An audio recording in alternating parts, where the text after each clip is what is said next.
What's up, everybody? You're listening to Podcastrophe. You can find us by searching Podcastrophe on all of your favorite podcasting platforms like Podbean, iTunes, Spotify, and more. You can also find us at JourneyIntoComics.com. We drop a new episode every single Thursday. Be sure to subscribe to Podcastrophe to get the show and exclusive content. We record each episode live every Tuesday around 5:30 Eastern Standard Time, and you can watch that on Facebook, YouTube, and Twitch. Just follow Podcastrophe on any of those platforms, and be sure to chat with us. Also, be sure to check out the Journey into Comics Network and all of its amazing shows. Now, on with the show! The following Journey into Comics. Journey into Comics. Journey into Comics. Journey into Comics. Journey into Comics. Journey into Comics Network. Production. Jesus, motherfucker, do you speak it?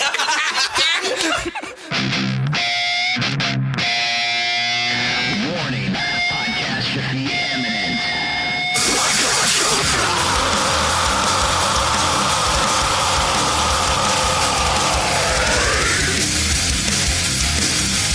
This is Podcastrophe with Nick and Tyler, and we're coming at you with a fistful of heritage on a podcast where anything goes and there are no safe spaces.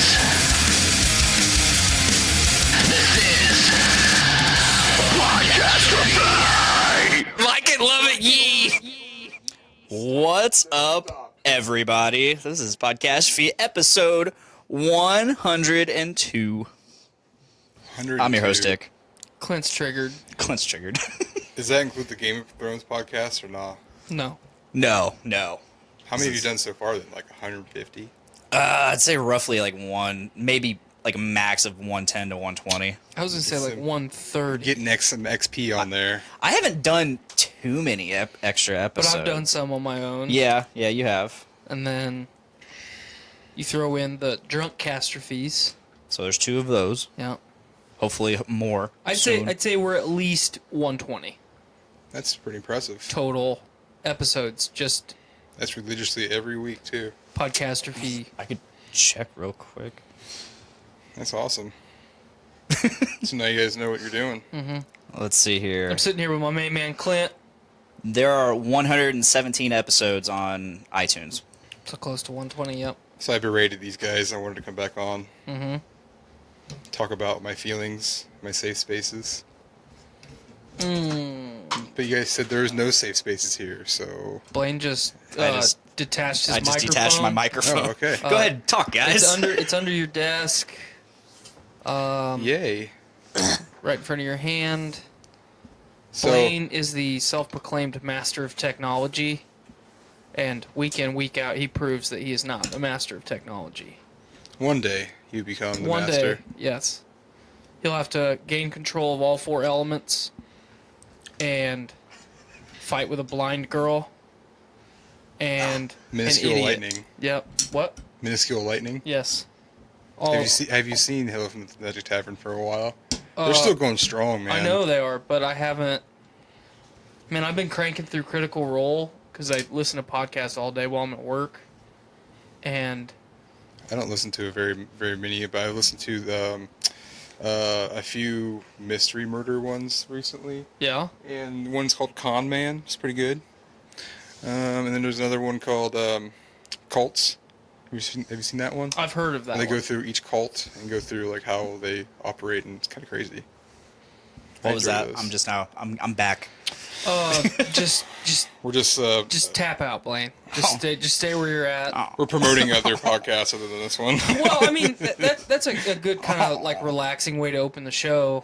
Like, Clint just gave some good recommendations. Recommendations for me would obviously be Critical Role. The Adventure Zone is my favorite podcast I've ever listened to, ever. And I also really enjoy a podcast called Androids and Aliens. Oh, It's a good one. It's a Starfinder actual play podcast, but all the people are like... you lost me there at Starfinder. Well, Starfinder is a futuristic sci-fi tabletop role-playing game, like D&D, but it was but in space. okay. And all the people are like... not snobby, but like playwrights and writers, and like they're celebrities that aren't actors specifically. Okay. It's fucking hilarious. Just So going down the list of my podcasts that I listen to. Everybody knows that I listen to the Rooster Teeth podcast. That's a given. So they have a podcast? Oh yeah, that's like one of their longest running things beside Red versus Blue. I don't. Yeah. I strictly do not listen to the Rooster Teeth podcast. Why? What do they talk? Just I games? just don't. Like, I got burnt out on Rooster Teeth, like, season Red 2 versus of Red Blue. versus Blue. Like, I don't... You remember our version of Red vs. Blue we had on videotape? Mm-hmm. We actually recorded it on our VCRs we're playing. Wow. We did skits, and it's long lost. Nice. Into the time. It's really sad. It's a really good one. Some of the other ones I listen to is the Unstoppable Recording Machine podcast, which talks a lot about audio engineering and being a producer and stuff. Of course, I listen to Joe Rogan whenever he's got someone interesting on that Bernie I Sanders want. on the other day. Yeah, I really enjoyed that episode. That's pretty cool. Haven't listened to it yet. I listened to the first 20 It's only an minutes. hour. It's an easy one for Joe Rogan. Another one that I really recommend is the Stateside podcast, run by my buddy Alan. I don't know the other guys, but Alan used to be the drummer for a band called Across the Sun. Huge fan of them. And then now he's a graphic designer. He does all kinds of work. He's done stuff for Seven Dust. He's done stuff for August Burns Red in this moment. A lot of big name bands. And it's a podcast much like this one, where they just sit and chat and talk about whatever the fuck they want to talk about. Mm-hmm. Another one is the Riffs and Beards podcast by Ryan Bruce and Luke Severide. Luke Severide is a comedian. Ryan Bruce, I'm a big fan of. He's, again, a big audio engineer, music guy, awesome guitarist. Love it. And that's basically it. I mean, I have a few more, but... I thought he was going to keep going, and I was going to fall asleep. I got him on tangent. Well, you guys like podcasts a lot. So I don't listen to a lot of them, but I don't do really get to enjoy them. plug a lot of the podcasts I listen to very often, so that was There you nice. go. That was you nice. plug them all in the description. Why does my skin look orange on the camera? I don't know. Miranda, we had Miranda white, on here last orange. week, and her face was just beat red, as red as that fucking door. You look orange, but you're actually white. Well, I'm tan. I mean, I'm not tan at all, and I'm I'm orange. tan. Because I go out in the sun. Maybe it's your hue. Maybe. So I just threw out some technical terms. Hit me. Spell hue. Hue. Thank you. What's another spelling of the word hue? I'll use it in a sentence.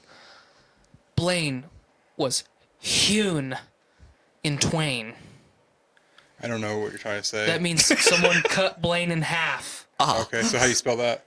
Well, hewn is H-E-W-N. To hew is H-E-W. Okay. Hue. Okay. I learned something today. Ah, I'll probably forget it when I walk out the door. I've been halved. You've been halved. You've been hewn. You're Hewn. Hewn. God, fucking Dewey This Cox. is where I've we're been at. halved. You're not even half of a man that you cut your brother into. So I'm only a quarter of a man. Oh, jeez. God, I fucking love that movie. Oh. Ruby and I started watching Dragon Ball Super together. Oh, yeah? jeez. She loves it. Indoctrinating her Well, yeah, I mean, at a young age. she calls Star Wars Star Wars, Star Horse, yes. and we watch Star Wars every day. Like the cartoon ones? No, we at least start a Star Wars movie every day. Oh. I have watched between Solo and Empire 150 times in the last My gosh. months. Blu-ray? That's solid. YouTube TV, man, just queued up on my phone. Oh, there you go. That's some solid Star Wars in right there. See if I can, every scene. Well, I mean, I already knew every scene. Have you showed her the prequels yet? Yeah, she's watched them all. No, I watched them all. Okay. She likes Jar Jar Binks, as a toddler would. Is there Yeah, a new one coming makes out here sense. soon? December.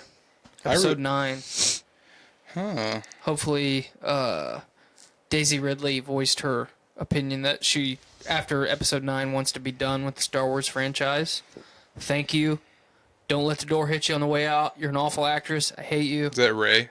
Yeah. Yeah. Okay. I feel like a lot of them have said that, though. I mean, I feel like Harrison Ford said that after Return of the Jedi, Well, Harrison Ford wanted to be done like the first movie. the first movie because he wasn't an actor, really. He was a set builder, right? Yeah, I mean, he was a carpenter on Yeah, set. carpenter. He had done like American Graffiti, but He's like an OG Nick Offerman. yeah, he just didn't. Like you gotta put like. Today it's different, but like in 1977, you have to think about how the original Star Wars changed just those three people's lives fucking overnight. Yeah. It really did. There were very few things up until, the 80s and 90s that had really done that. On that big of a scale. It's super weird. And cultured it. Yeah. It's super weird seeing pictures of like Mark Hamill back then, like outside of the character Luke Skywalker. Mm-hmm. Yeah. Seeing him in like these fucking motorcycle jackets and just being a regular guy. Just a regular dude. Yeah, except he's a regular guy in Hollywood, so. I mean, he's actually a psychopath, but I love Mark Hamill. He's just fucking nuts. Yeah. I love the world of Star Wars in general. Same. Same. I got the original trilogy on beta tape now. Wow. It's like ultimate collectors. Yeah. I think, but My man. If you ever and I have it on 8-track too. Like they. Oh, like, shit. Who's the guy that plays Darth Vader? The voice of Darth Vader? Yes. Okay, that is Which James one? Earl Jones. Well, a couple people He voiced him. narrates the Star Wars. The one that animated matters. series. notable one. The one that matters is James Earl Jones. Yeah, of Yeah, course. it's a narration of it on 8-track. Oh, wow. It's pretty insane. Star Wars and Old podcast. technology. If you ever come across anything that is Speed, Speed. Like the movie Speed with Keanu Reeves and Sandra Bullock. let us know. Oh, okay. I've never heard of it. What? No. What? I don't know everything. You've never seen the movie Speed? Nope. When they're on the bus and they can't go over 55 miles an hour? Or they Okay. can't go under 55 miles I know an hour? that general thing. I didn't know it was called Speed though. The movie Speed, Yeah. yeah. Okay. It's like that's a cool big one. Keanu Reeves movie back in the day, featuring Jeff Daniels as well. It's a big Keanu Reeves movie in general. Yeah. Not just back in the day. There are cults. Well, I mean, then he there did are The Matrix cults that rose up. because of Speed. Yes, worshipping Speed And Keanu Reeves. and Keanu Reeves. I mean, I can at least think of two guys, it's a cult. Accept it. and for I'm what it is. perpetuating it. Yeah. I'm definitely perpetuating it. Enabling. Nick Maxon, he found out about this guy that was collecting VHS copies of Speed. Just collecting them all. Every He single one of wanted, them. he wanted to collect them all. It doesn't matter like what pretty cool. version, just VHS. I bet it's not cheap. It is. It's insanely cheap. Oh, okay. I got because for Christmas one year I got Speed on VHS for Nick, and it was like okay. $6, free shipping. So the Wow. guy that originally started doing it before Nick started doing it. So Nick's doing it now. He's Oh, collecting yeah. them all? Nick's been doing it for a while because when that guy goes to finish his collection, he wants him to face Nick. Like Nick wants him to have to face him as like a final boss. Oh, You have to get all of these from me.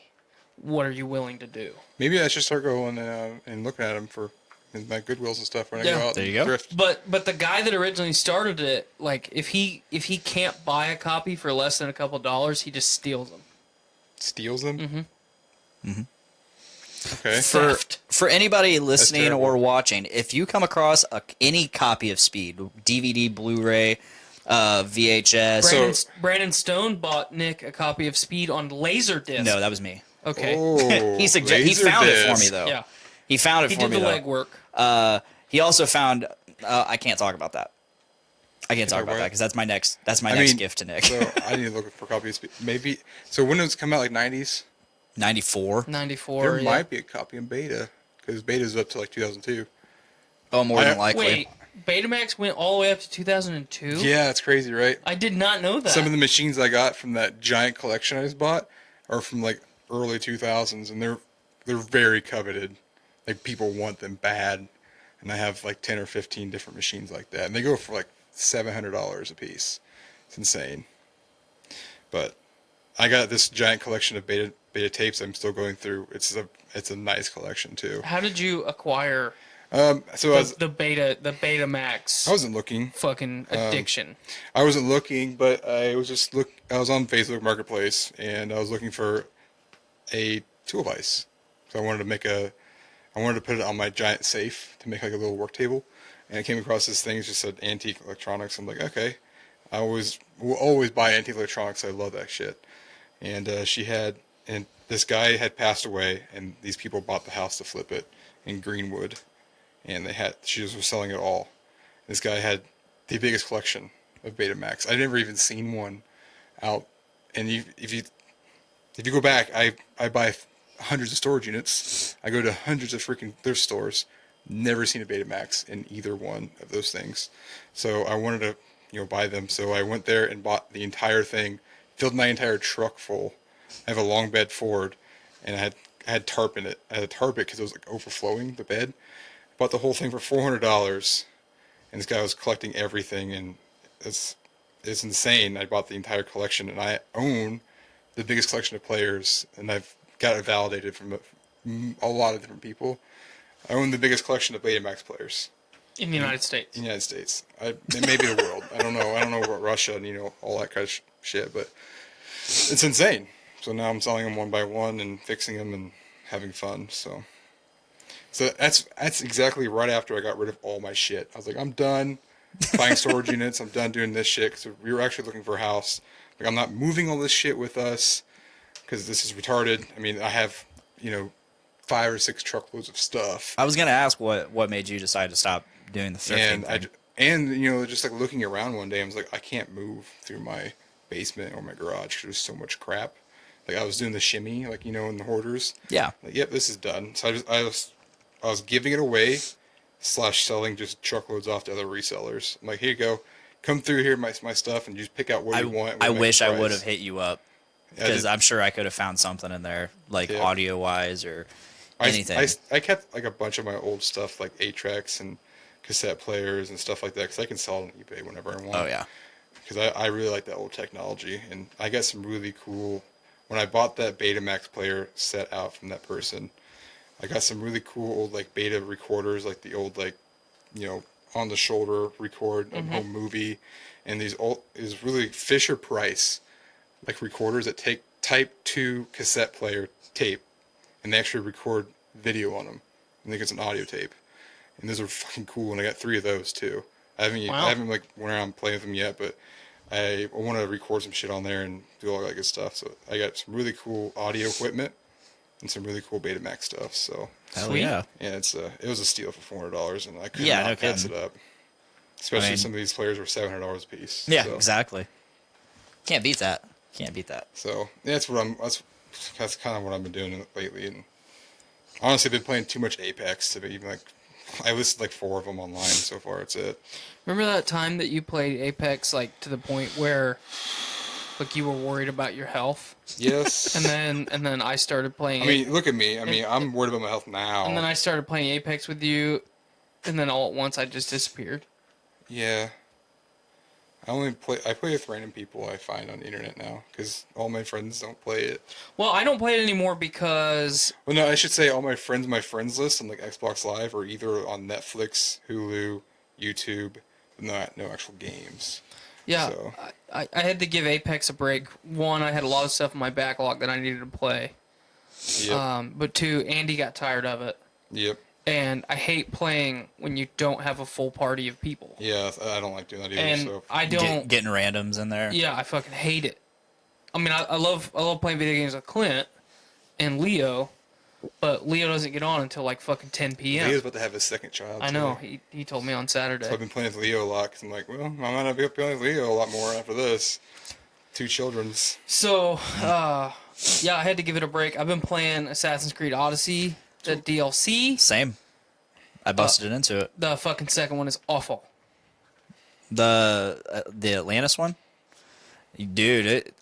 So I played the first episode of the first DLC, and then John, guest on the show, he suggested I go do Atlantis first because the rewards going into it are just incredible. So I'm like, okay, I get it. I step into Elysium and get my ass handed to me. Mm-hmm. They're all the same level as me, but they are kicking my ass. I never played Assassin's Creed Odyssey, but It's is that great. like a It's NPC? great. It's hanging your ass? Or Oh yeah. Online, okay. Oh yeah. They're kicking my ass. Not me. Did you played through Legacy of the First Blade, right? Mm-hmm. The whole thing. Okay. Now when I bought the Divinity 2, I put 100 hours in that thing in 2 weeks, and I had to step away. I didn't touch my Xbox until like 3 weeks ago for like a month. But it's also the greatest RPG I of all time. can attest to that. My gosh, it was so good. It's fucking great. I could not step away from it, and I was, it was retarded. Mm-hmm. I took a break from Assassin's Creed because I've actually been playing that a lot the last couple months to finally beat it, get caught up, and mess around. And then I started doing the DLC, and I did the first episode all in one night. But after getting my ass handed to me in Elysium, I was like, nope. And then I remembered that okay, Monster Hunter Iceborne's coming out, so I've been putting my dick pretty hard in that. Ooh. Oh yeah. I got my Divine Slasher longsword. I don't know if I'm going to finish the Assassin's Creed Odyssey DLC because the story is super awful, Yeah. which is one of the complaints I had with Assassin's Creed Odyssey to begin with. Really? Yeah. I mean, I don't think the story was awful, but you said compared to Origins, it's awful. You can't, it doesn't matter what media it is. Like, if you take the story from Origins, remove all of the gameplay, and literally just put it on paper, versus the story of Odyssey and put it on paper, you cannot compare the two and say that Odyssey has a better story, one for one. You cannot. Because it does not. Odyssey has a lot of... They pulled a lot from Greek mythology itself and, like, put it into its own story surrounding the Peloponnesian War. So, I mean, a lot of it was borrowed. It's whatever. I mean, Origins was borrowed, too. It just... I mean, you had good plot hooks. You took a revenge story and then threw in all the shit that you just said. Yeah. And made it... what's the word? Enticing. Mm-hmm. You had a reason to go from place to place instead of just wandering. Yeah. It has to be, for me to play a game like that, it has to I really have a good enjoyed the plot, story of and Odyssey. it has to have good gameplay or I won't play it. I mean, it's not the best story I've ever played, but I enjoyed it. Well, yeah, I didn't nonetheless. say I hated it, but it's not... It's like comparing the fucking Lord of the Rings to Twilight. You ask your audience what's their favorite game right now? Oh. Yeah, put your favorite game up there right now. Nate Phillips says a little bit of Tyler Wiseau coming out. Sure. Sal. What's so? Wiseau. So, It's just it's not as good. I haven't played Assassin's Creed since the very first one. Oh wow! See, I didn't play the first one until 2012. I discovered There's, like 10, 15 of them now? close. Oh my gosh. No, I found out about Assassin's Creed 3, and I had always wanted to play the series in general, but I saw Assassin's Creed 3, saw the character you're playing as, which ended up being a huge letdown, and I saw the era you're playing in, which is Revolutionary America. That's pretty cool. And I loved it. I loved Assassin's Creed 3. The story was a little Remember that lackluster, Revolutionary but game we played with your first-person shooter? Revolutionary War? Mm-hmm. That was a good one, too. what game is that? I don't remember the name of it. I don't remember, but It was a good one. Yeah. It was like a one-off studio did it. It was, Mm-hmm. it was really good. And then there was one with like trench warfare, too, but I'm a first-person shooter type guy. Yep. Yeah, I grew up on them, and Clint and I used to lock ourselves into his bedroom. a lot of people will be like, For why are th- you playing video games at your age, like 27, 28? It's like, well, I grew up with them, and I fucking enjoy them, so shut your mouth. Yeah. Yeah, I get a lot of people like telling me that. The night that I beat the first episode of the DLC, I didn't go to bed until like 2 o'clock, and I climbed into bed, and Miranda's like, "Why are you just now coming to bed?" And I'm like, "I was playing a video game." Until 2? I'm like, yes, I'm an adult. That's normal for me anymore. Yeah, so- I mean, it's like, I'm an adult. I can stay up as late as I fucking want. Like, Yeah. who cares? On the weekend, not getting Grandbush anymore. yeah. And then waiting for her to leave and get back up. On the weekends, I would literally play video games until 5:30 or 6 o'clock in the morning. If It's I a could, hobby. I mean, we love it. I could, so. but like I limited. I did have to watch the kids in the morning, so like she was like, I "You're-" would still play yeah. until 5:30. She's like, "You're gonna or be 6. miserable in the morning." I was like, "I don't care." Worth it. Yeah, it was like I really enjoyed that first part of that DLC. So I'm looking forward to continuing it whenever I do. However, Monster Hunter, like I said, I've been balls deep in that again, trying to get a few extra things, get my chops back up. What day does Iceborne come out? September 6th. Okay. Well, when I get back from vacation, we'll power game me back. Okay. Get me caught back up, because it won't take very long. Like I said, I just got this long sword called the Divine Slasher, and in order to get it, you have to do like arena and challenge quests, which I hate doing those. Yep. And it actually wasn't. It's not bad if you have other people playing with you, but solo sucks dick. I'm good with all the shit that I have. Yeah. I have all the armor sets that I want. And all those are going to be irrelevant come Iceborne anyway, so... Kind of. I mean, I'm going to get all the shit that I want in Iceborne, so... Yeah, because, I mean, they're introducing Master Rank, which is basically G Rank from the previous games. Right. I'm excited. Me too. They Eric's Gaming put out a video today showing, like, all the buffs and debuffs and stuff that are going to be happening. Mm-hmm. Cool. Nice. I'll have to watch that. The Clutch Claw. Do you still cool. streaming? Occasionally. Occasionally. We might do it. I don't know. Do a podcast about streaming games. I mean, I still do it occasionally. Yeah. Not Dr. Disrespect style, but No. on his level. Yeah. I don't have 12 hours a day to stream and play video games. I'd really like to get like an Elgato card so I can bring my PS4 down here and $109 and it's yours. actually you have one? No, I'm Oh. just saying you spend $109 Oh. and you can have one. Yeah, you're right. Oh yeah. Jesus. No, I'd like to have that because I would like to use Christmas this streaming. present, Miranda, Yeah. You have a PlayStation camera. Elgato Huh? You have card. the PlayStation I do, camera. but I mean, I'd like to be able to do all this and stream okay. to all the services, not just Twitch Or Mixer. or Mixer, which we don't stream to Mixer. I was talking to Brandon about doing that today. I need to sign up for that. Well, the guys got Ninja over there now. I don't Yep. watch Twitch streamers ever or Me Mixer, either. but it's a big thing. They make The money. only person I watch on Twitch is Matt Heffy from Trivium. He does like guitar videos and like acoustic sets and stuff on there. It's pretty cool. That's cool though. That's on Twitch though. Yeah, a lot of musicians I go to watch people Twitch. play Dungeons and Dragons on Twitch. So. Yeah, like Twitch is. They have so many different categories. Like sewing's a category on there. No, Good for you guys. It's YouTube 2.0. Yeah. that's pretty neat. Just live streaming it. I dig it. Maybe I should open a Twitch account then. Do it. Chase Thrift Twitch. Trace Twitch. I can't say that twice. Chase Thrift TTV. There you go. Is that how you say it? Twitch Sure. TV or something like that? Sure. No, yeah. It's actually, YouTube is going downhill. Really? Currently, there's a new platform called Library coming up, and it's taking a lot of the big YouTubers and like they're going to that platform instead, because YouTube has really just they went to a corporate Yeah. I mean, standpoint. the algorithms are have changed Google. so bad. Yeah. What's that? I mean, they are Google.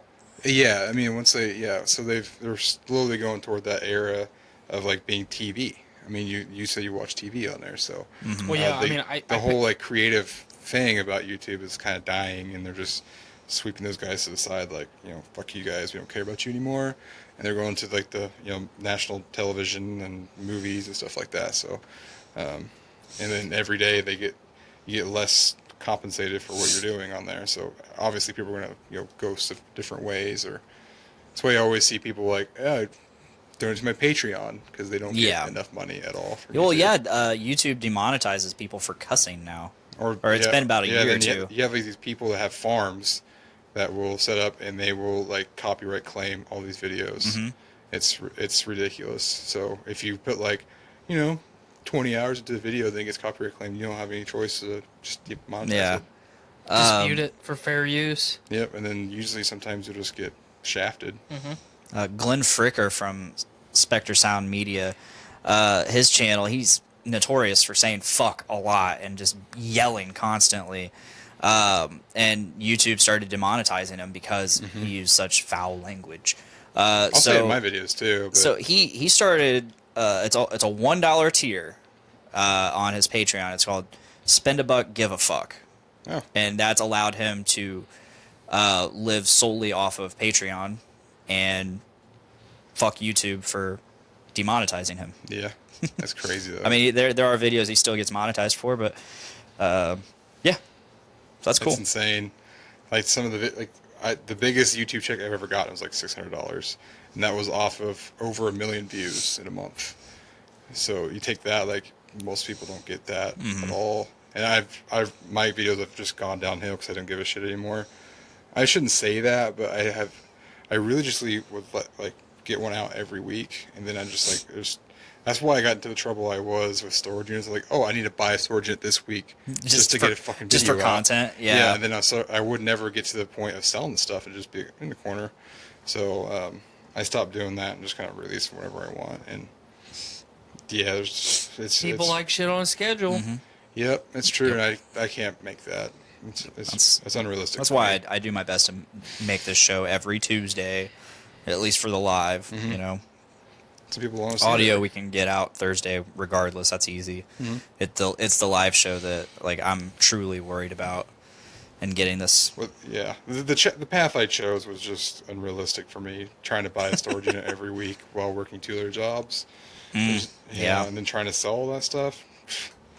No, I just don't have time. It was fun, but I don't have time. I mean, you could break it out into different videos, but then you're just doing the same thing through your videos. And it's, one of those things where I'm not gonna do that. It's crazy how YouTube's changed. Like, it changed into this thing where people, content creators. I mean, that was early on, but it really blew up. And for me, YouTube was always just this place where I could put my funny fucking just happenings, and just I have a separate channel upload for them. that. I have one channel and then fucking nobody knows concert about videos it. and my idiot friend's doing this stupid shit and just whatever. I never really did it for the money though. No, me either. I think it was for me. It was like a library. Yeah, exactly. Like if I'm 20 years from now, I can go back and watch them. Like, oh, I was doing that in my 20s. It was like a library and a way to share your videos, share your memories. Like I said, I used to shoot a lot of shows, like local shows and concerts and stuff like that, and be like, hey, check this out! I saw these guys. And then I did vocal covers for a while, and it was a way to share my music. There's some people that just go hard to paint on YouTube, and they want to get into that YouTube fame and want to make the YouTube money, which that's not what I want to do. I don't want to. It'd be nice. Yeah. But at the same time, it's like, I don't think a lot of people realize just how much work it takes a these lot of YouTubers are work. doing. Yeah. Like one, to consistently be creative and put out new shit, new concepts, build on what you're doing. It's not for everyone. Not just anybody can be YouTube. No, I mean, and it's so hard. You can. It's so hard to get to that level where you are solely YouTube, because, I mean, to be creative at that level, you got to get past I have a regular job, which having a regular job tends to stifle creativity, and then it's just a constant battle. Yeah. Which is kind of what the problem I have with this show is I want to do this full time. Yeah. In some way or another, but at the same time, to get there, I have to figure out what to do. Grind, like every waking moment. Yeah, but I need to have a job. Yeah, you gotta pay bills, man. Yeah, I gotta pay bills. I got a lot of shit I gotta pay. Part of the problem with YouTube is the nomenclature has changed. So you're no longer content creators, you're now influencers. So the way to make money on YouTube is to influence people's purchasing decisions. That's why you have all those like freaking Amazon links in somebody's video. That's where I got all my stuff. And I probably get some good money off that, but I've never asked anybody off YouTube for money. Like I just do my thing, and if you like it, whatever. Yeah, of course. Well, there's a lot of companies out there that will pay you to do positive reviews. Look at this. This is my very first sponsor right here. I had one sponsored video ever, This is Alpha Elite, and they paid me like $100 for a video. It's one I did like last year, where I was blowing up shit I had guns and shit. Yeah. I was blowing it up, but that video got like 500 views, and they never did it with me again. But it was pretty cool though. Like, I got a sponsorship for a video, and they sent me some shit, like a hat and shirt, and it was pretty cool. But Pretty that's been some of the drama with YouTube the last year and a half is, you watch a review of something and then the person that is reviewing the product, the first thing they say is, I was not paid to review this product, to give a positive review for this product, when in reality they actually were. Yeah, they were. Yeah, it's What a fucking That's been the trend. like that's such a money changes everything. I don't even. crazy. I'll tell you right now. Words. I'll tell you right now. If Rode microphones made the shittiest microphone in existence and called me tomorrow and said, "I will give you $2,500 to make a 3-video series about this microphone and give it 5 stars in every one," I'm gonna do it. Well, yeah. I think anybody would, unless And I you. will play. It's really funny that this is the subject. So a few years ago, I donated, or I pre-ordered a set of wireless true wireless earbuds called Kanoa, and Kickstarter style? I think it started as a Kickstarter, but I pre-ordered directly from their website. Yeah. So I think I did like the 100. It was like an early bird special, like $150, Phew. or maybe 300, something like. It was way more than I should have spent, but whatever. We all know the story of my debt. Mm-hmm.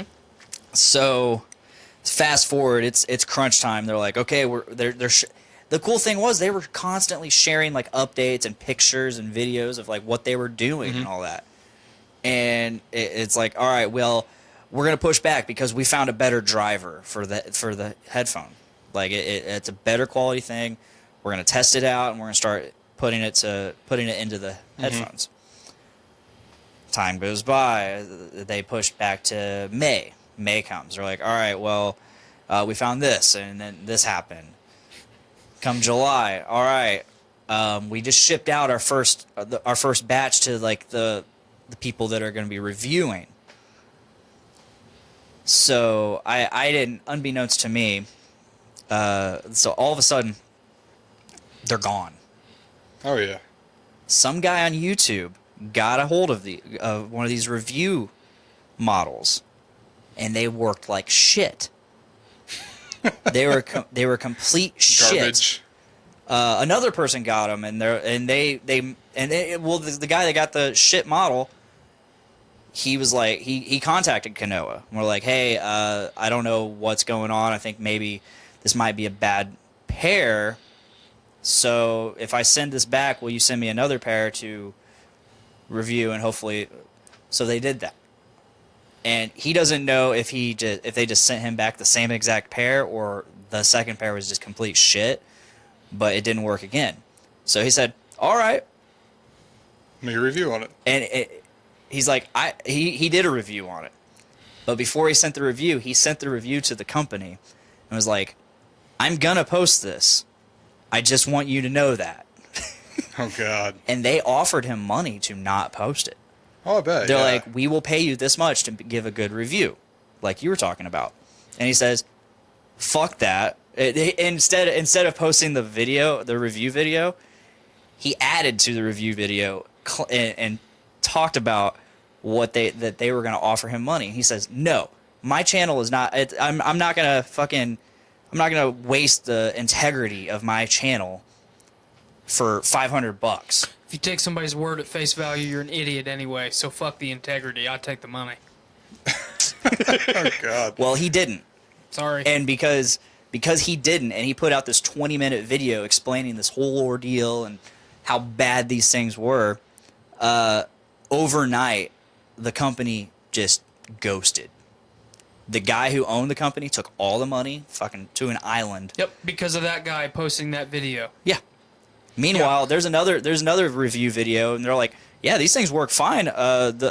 There's another review out there, but it seems he had a bad pair or something, but this pair that I got worked just fine. Did you get your money back? No, I did not. Oh yeah. You didn't get your money back because of that guy. So.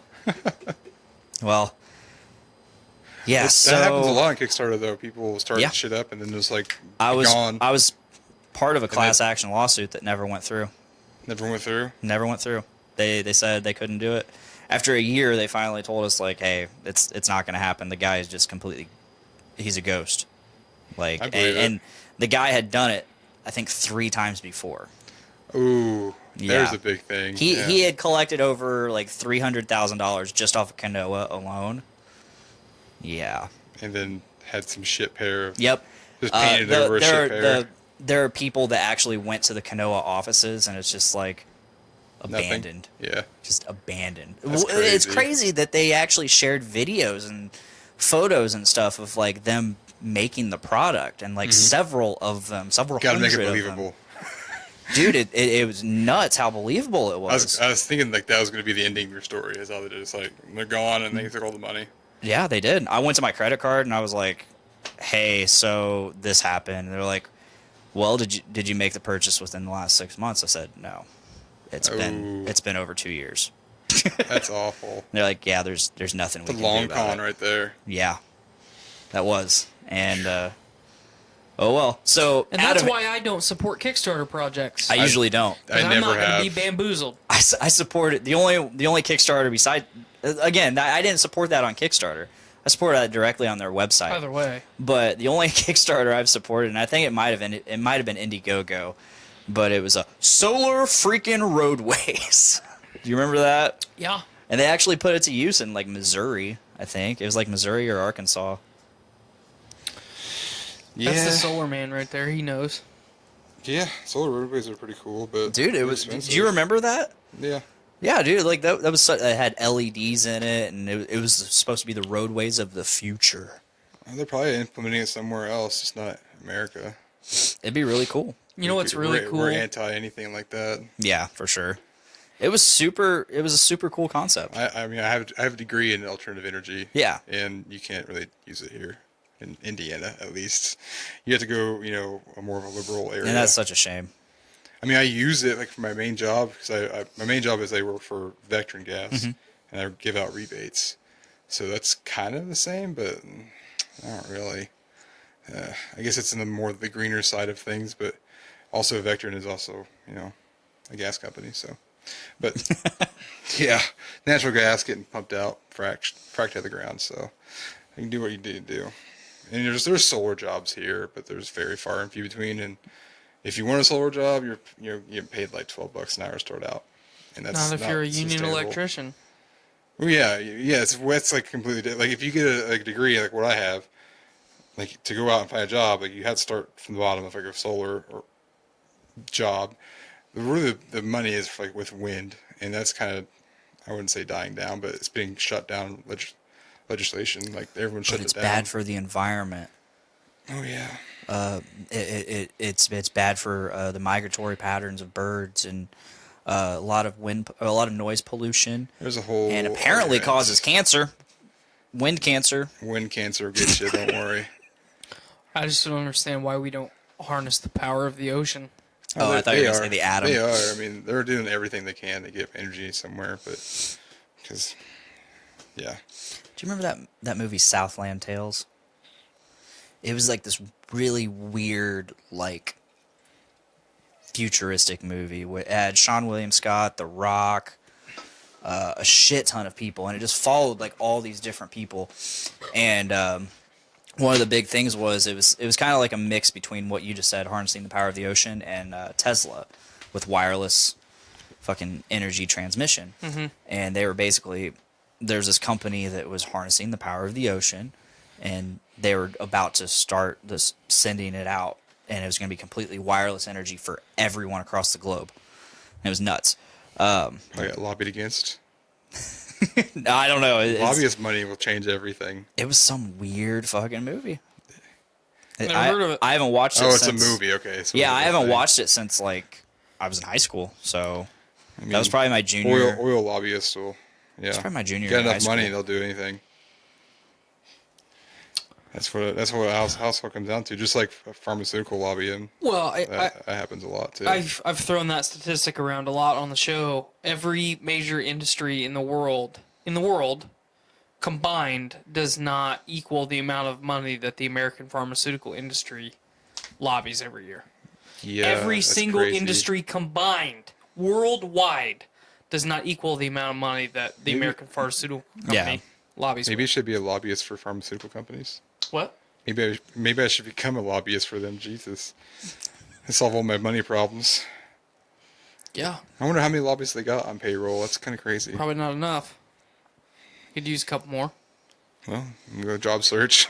But now, so like the company that I work for, the company that I work for is now certifying us as solar technicians. Oh, that's cool. So now we are cornering our own little portion of the market share. Is it Houston or? Mm-hmm. Cool. Really?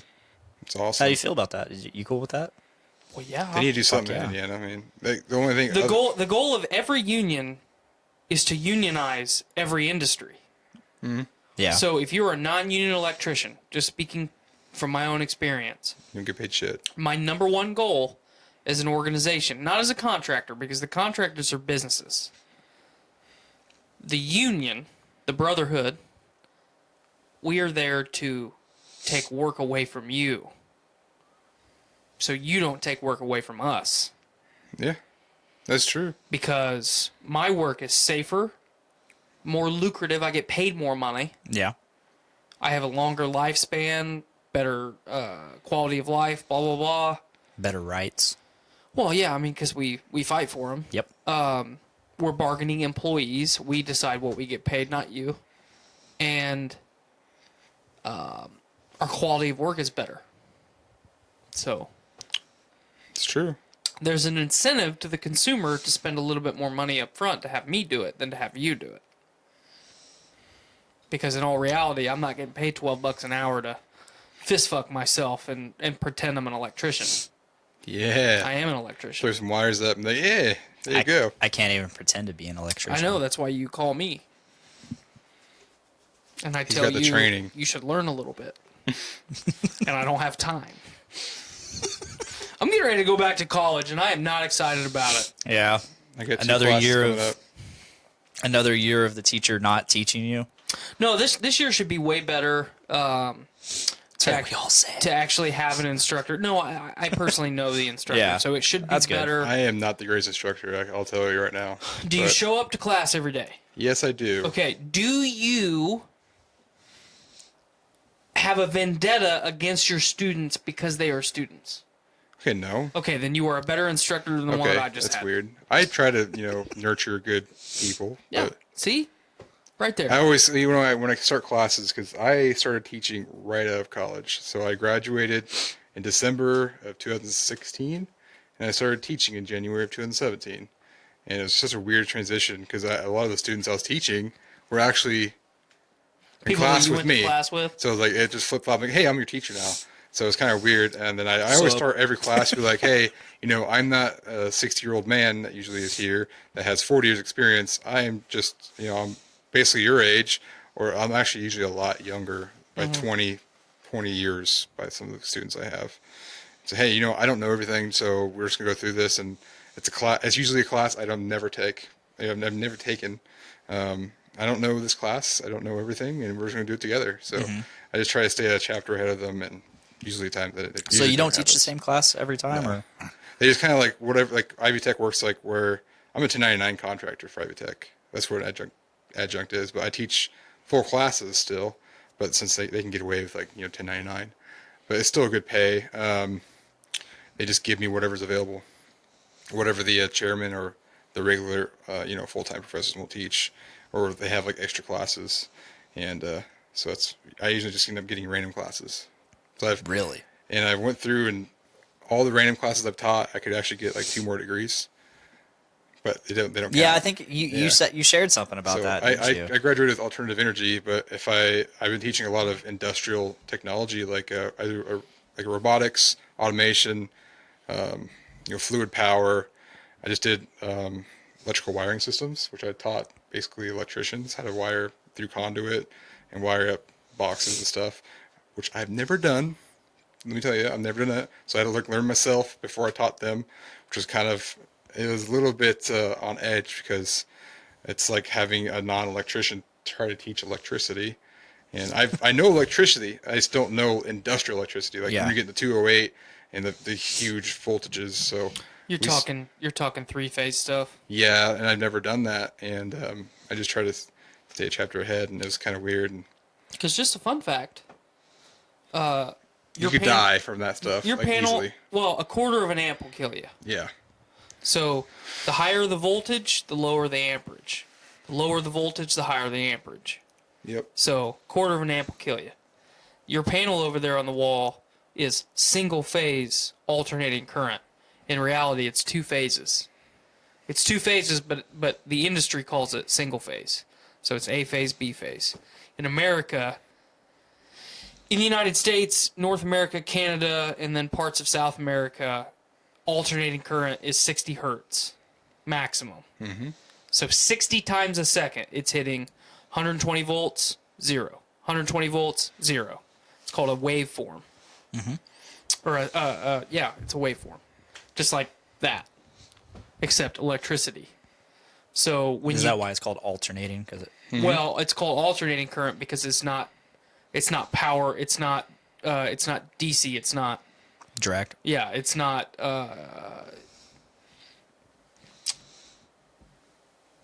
The current carrying conductors are not constantly carrying current. Constantly carrying current. A little bit of a tongue twister there, pal. In Europe, I think it's 35 hertz. That was 50 over there. I don't know. It's 35 or 50. Somewhere in there. But so 60 times a second with alternating current, when you go into 3-phase, you have multiple waveforms. Yeah, you have... So at the peak of one, it's 120 or... Well, it's not 120. 208 or, whatever. You have another waveform that's at 0, and then you have another waveform that's in parallel with the first one that is also at that peak voltage. And we can also get into how VARs work, but we're not getting into that. No. Clint and I know some shit. It's all above my head. Yep. When I went to Ivy Tech, I'm like, I do not want to do the electricity because it scares the shit out of me, and it's really complicated, and that's all I do now. So, like this semester, I'm teaching fluid power, which is hydraulics, and then I'm teaching advanced mechatronic systems as well. So that's like with pneumatics and stuff like that. So it's pretty neat. But it's really cool because when I graduated school, I went into like this industry where I am right now, where I don't get to use my skills I learned in college. Like it's Excel, spreadsheet, emailing. I don't use hands-on anything. So it's cool to stay in the industry with Ivy Tech and still learn and still teach and still get my hands on shit while I'm doing that, because I don't do that at all for my job. When are you going to go on sabbatical? So then I can complain about it. What's that? I said, when are you going to go on sabbatical so I can complain about it? Sabbatical? I don't know. I don't think I'm going to. Good. This pleases me. I can't complain about my job. I freaking love my job. So I just think if fucking college professors get sabbaticals, then I should get one. I mean, I'm not really a college professor, but... But you are. Yeah, adjunct professor. But you are. I mean, I do the same thing as a professor. I'm just not full-time. Right. It's interesting. I'm going on 3 years in December or January. Yep. I've went on a rant about how sabbaticals are dumb and they make me mad. That was a while ago. That was like December. I feel like it was. You only get sabbatical if you're a tenure? Yeah. Okay. Yeah, because it was like one of the first few episodes we did in this house. There's a lot of politicking and stuff I don't want to get into as far as like Ivy Tech goes. Just as a community college, stupid politics go on to. I would never work there full time. I don't have the credentials to work there full time, and I don't think I've ever would. So there's a lot of like the dean and chairman and all that good stuff, and I don't have to deal with any of that in my job. So I know to teach a history of organized labor class, you have to have a master's degree. Yeah. Fuck that. Fuck it. You can do that with YouTube. F it in the A. That's kind of what led me to my decision to drop out of college. Was Like the degrees I was going for, whether yeah, I mean, whether like, it was what I started going for, which was graphics design, well, or use that paper. creative writing. Yeah, You don't need a degree. No, you don't. No, You just need a portfolio. yeah, you don't need a degree for creative writing No, you just need a portfolio. unless you're going to teach creative writing. Exactly. That's the only thing you need a degree for creative writing. Looking back, I wish I would have gone for like broadcasting, audio engineering. I have ranted about how I bet SIA will pay for that. No, Nope. only the stuff they want you to go for. Basically, 'Cause I have a lot of SIA general students. management, or engineering. Yeah. I have ranted about how dumb the idea of a college degree is since I was about 15 I years thought you were going old. to say 3. No, since 3 I was years about old. 15 years old. It is. Here's Tyler at 3. Fuck college. Well, it's not. And people like. I loved my time in college, but I Well, mean, yeah, I didn't do it. Like, I didn't go to frat parties. I was a full-time student, but I also worked full-time. I went to so Ivy Tech, so definitely no frat parties for me. I went did to not frat have parties the, when I was in high school, so I'm not smart enough to go to Purdue. sorry. I don't have the money to go to Purdue. I don't want to get $100,000 in debt to go to Purdue. And I don't have a company that will actually pay me to go to Purdue. So, Therein lies the problem. So and I'm actually done with college, man. I did 3 years of it, and it's like, I don't want to do this shit anymore. I'm teaching it, so Yeah. it seems, so Ivy Tech will actually pay your classes for you. I did it a few times. Well, just once, actually. Once you teach there for like 2 years, like, oh, you can take classes for free now at Ivy Tech. So I did some engineering classes, and I freaking hated it. But, yeah, I can't be in the other side of the classroom anymore. I've already graduated from that to the other side, and I don't want to be. Yeah. If it's something I like, I'll do it. But it's like, I mean, That's something I've always wanted like to going do back is down to take the other side. classes. I don't care about getting a degree. I just want to learn a lot things. of people do that with my classes. They'll just take Yeah. it, and they. I teach a lot of industrial trades, so it's a lot of people in like factories that they'll pay you to be there. So, Yeah. But like the whole idea that a piece of paper, an imaginary object that holds no value, elevates your position in society above people who do not have that piece of paper. The piece of paper will that's your credibility. Yeah, it represents what you've learned. Okay. But sometimes they don't give you a So chance. what if that piece of paper represents underwater basket weaving? Well, then they're gonna hire the underwater basket weaver over you. Then you can get a job. Unless you can underwater. impress them in your interview, if Well, they no, give no, you no. one. Okay, I mean, you can defend it. That's fine. We'll have this. A lot of discuss- degrees hold we'll have- nothing. I it, mean, it holds. It shows nothing. It proves nothing Like you other go- than you did something for a period of time consistently. Yeah. I mean, my job I have right now requires a bachelor's degree, and I got it without associates. So I just proved that. I mean, it's through my same company, but it requires a bachelor's degree, and I don't have one of those.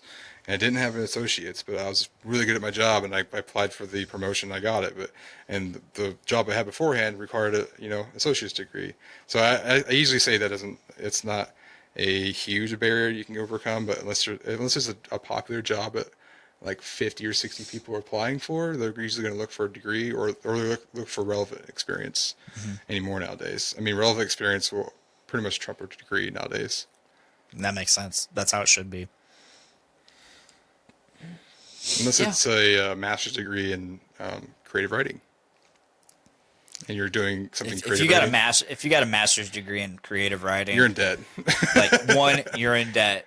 Two, Up to your ear holes. good luck getting out of that debt because you get a. Bernie Sanders, save us. What are you gonna?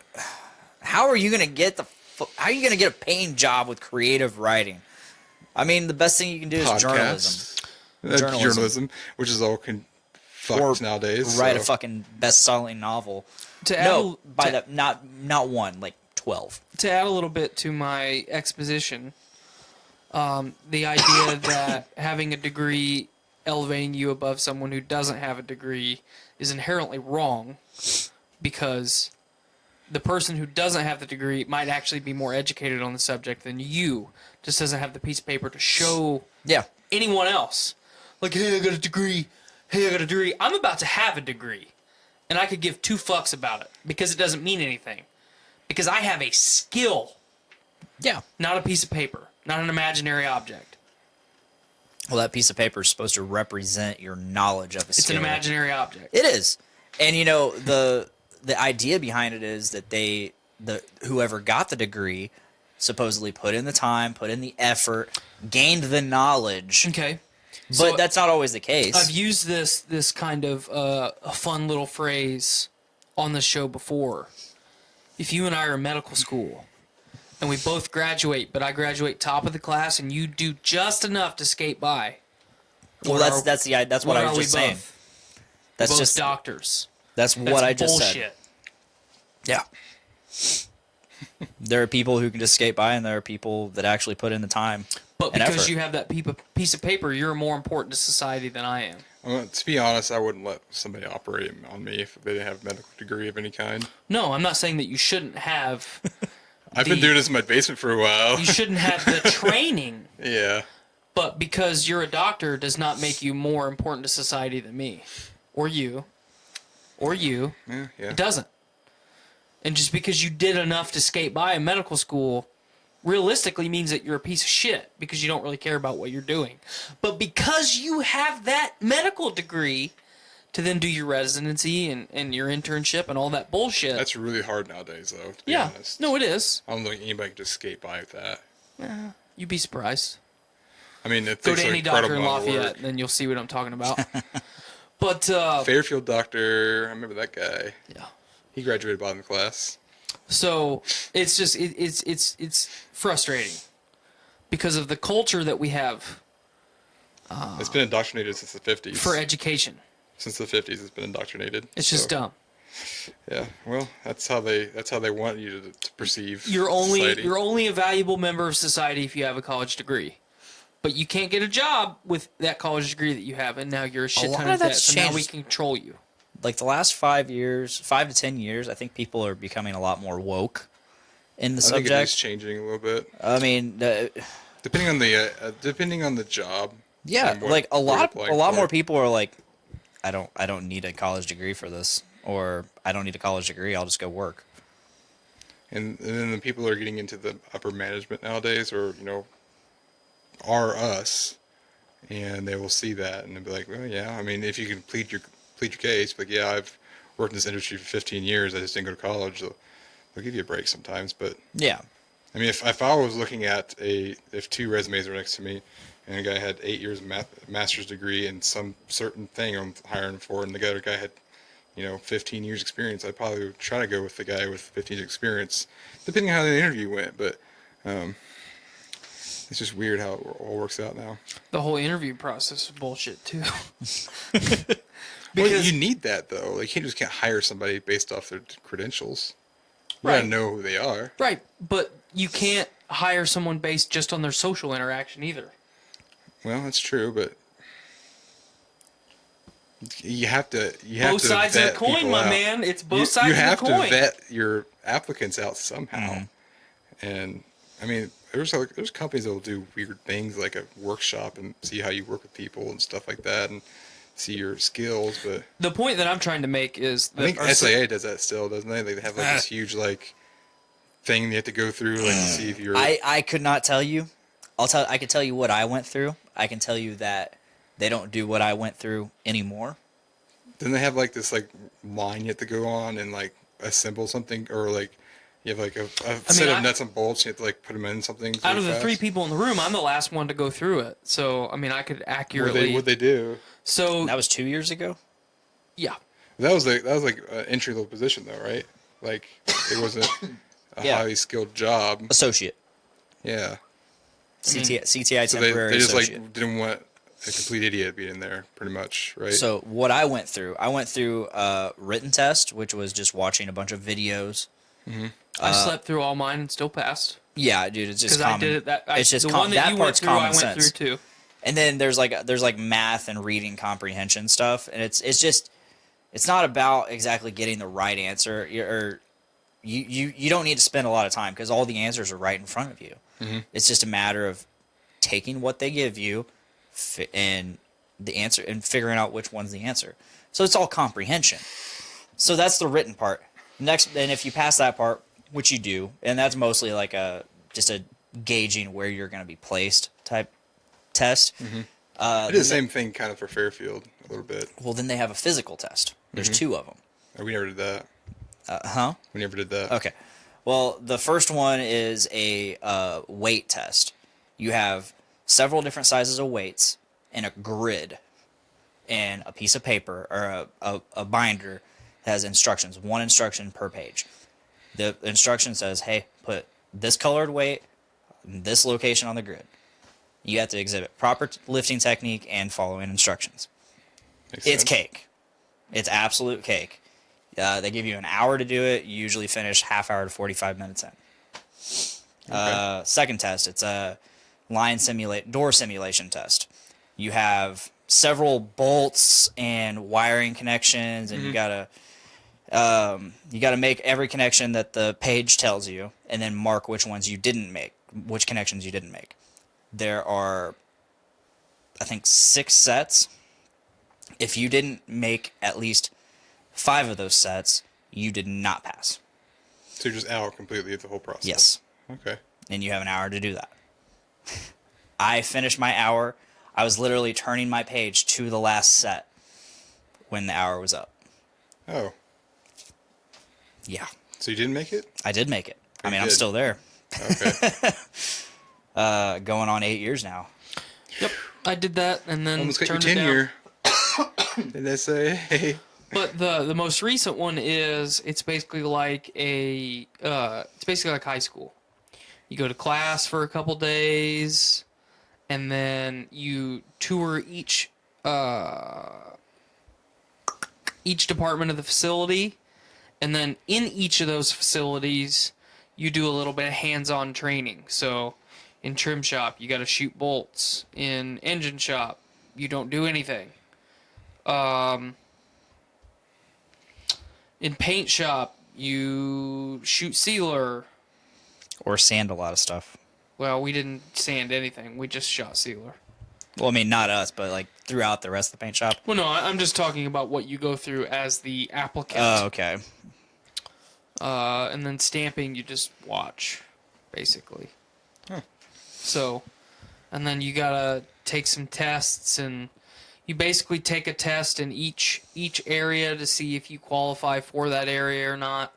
And then they say that you get assigned randomly, and the tests that you take barely decide what position you get. I can't say. But that's why they're building a whole new training facility. Yeah. Like all the shit that you're talking about, like they have a miniature line set up with Legos, but we didn't do any of that shit when I was there. Oh. And I can't even tell you what it is now. That's why they're building the really expensive training facility Oh. out in front of SIA currently. I've never done like a assembly type job like that. Me either. The closest I got to was Fairfield, but like it was really cool because they don't do this anymore. As I learned like through an apprenticeship there, where you wouldn't call it an apprenticeship. It was like I was with one guy that did all the machining. And he showed me everything that like he taught me how to machine when I was there, and I was with him for like 6 weeks, and then I went to the second shift because I was in school, and then I got put on my own to run the machines. It was fun. I enjoyed it, but I didn't like being inside. And Yeah. and Fairfield was just so smoggy, it wrecked my asthma. I have asthma pretty bad, so I never have flare-ups or anything. Like I was in a CPAP machine when I was like 1 or 2 years old for a long time, and I never had asthma that bad until I was in there. And I was at 230 pounds, and I worked out every single day, and in there it just wrecked me. I don't know what it was. It was like you couldn't see down the hallway because it was so smoggy. There's like thousands of machines cutting metal with oil. So yeah, that's where I lost my CDL because I couldn't pass it with the asthma test. Huh. It's pretty insane. But yeah, I think I got off topic here. I don't think we were talking about. I think we're talking about degrees, but We're just talking about random shit, my man. Just random shit. Honestly. So something happened over the weekend. What's that? The whole Jeffrey Epstein thing. Oh yeah. Let's talk about that. He was murdered. Yeah. All I know is he was murdered and they tried to cover it up. All I know follow is it a very week well. ago, every person in America hated each other, and then Saturday happens, and all of a sudden, everybody that hated each other is like, "I still hate you, but we also both hate the Clintons." I feel ashamed to share the name of Clinton with them. Yeah. Good thing I wasn't named after Bill Clinton. So I was named after Clinton, Indiana. Ah. Very small town of nowhere. I've never heard of it. It's like back toward Crawfordsville, the 45. Yeah, it's Okay. far. There's nothing known there. Yeah, not Clinton County, because that would be a shameful too. It's Frankfurt. Just as shameful as Bill Clinton. Oh man, my wife's from Clinton County. So There's nothing wrong with Frankfurt. It's actually becoming Tyler, a better place. So. Fill us in on this whole Epstein Are you subject. the expert? I don't know that I would consider myself the expert. Well, it's funny because you've mentioned early on in this show, not this episode, but this show, and then several times throughout that Bill Clinton goes to this island in the Caribbean and fucks 12-year-old girls. Mm-hmm. All of a sudden, Right. It's in the media now. It's in the mainstream media. Yeah. All you see on This Facebook. thing you've been talking about for damn near 2 years. I've been talking about this shit for about 5 years. I mean, on the show. Right, but like, so this is a bittersweet moment for me because to know that it's true. Well, I've known happened. it was true the whole time.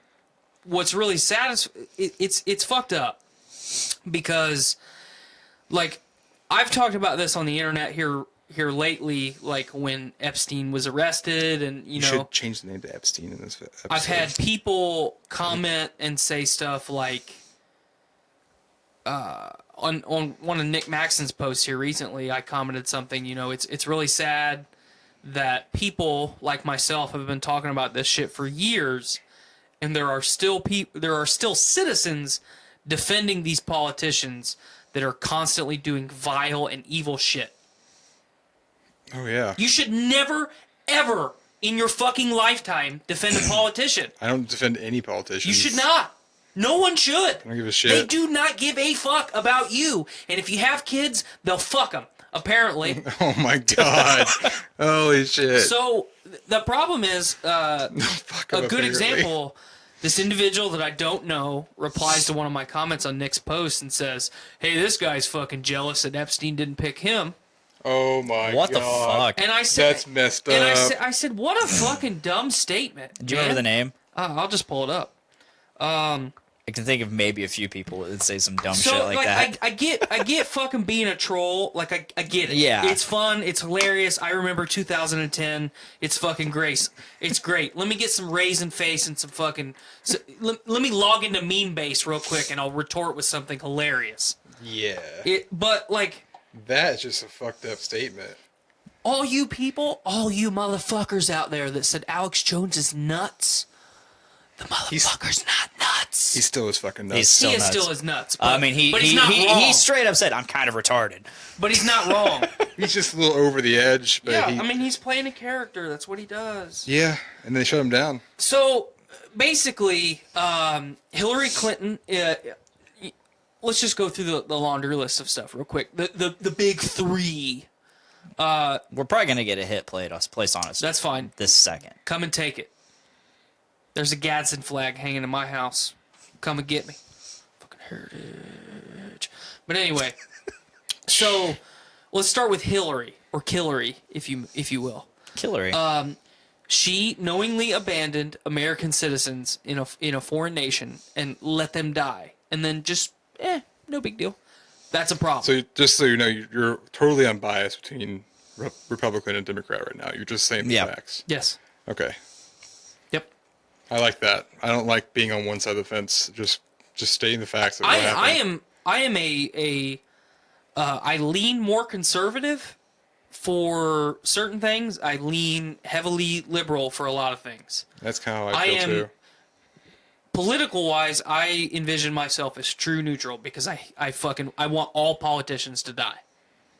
All None of them are really good. Kill them all. Spartacus, what did Spartacus say?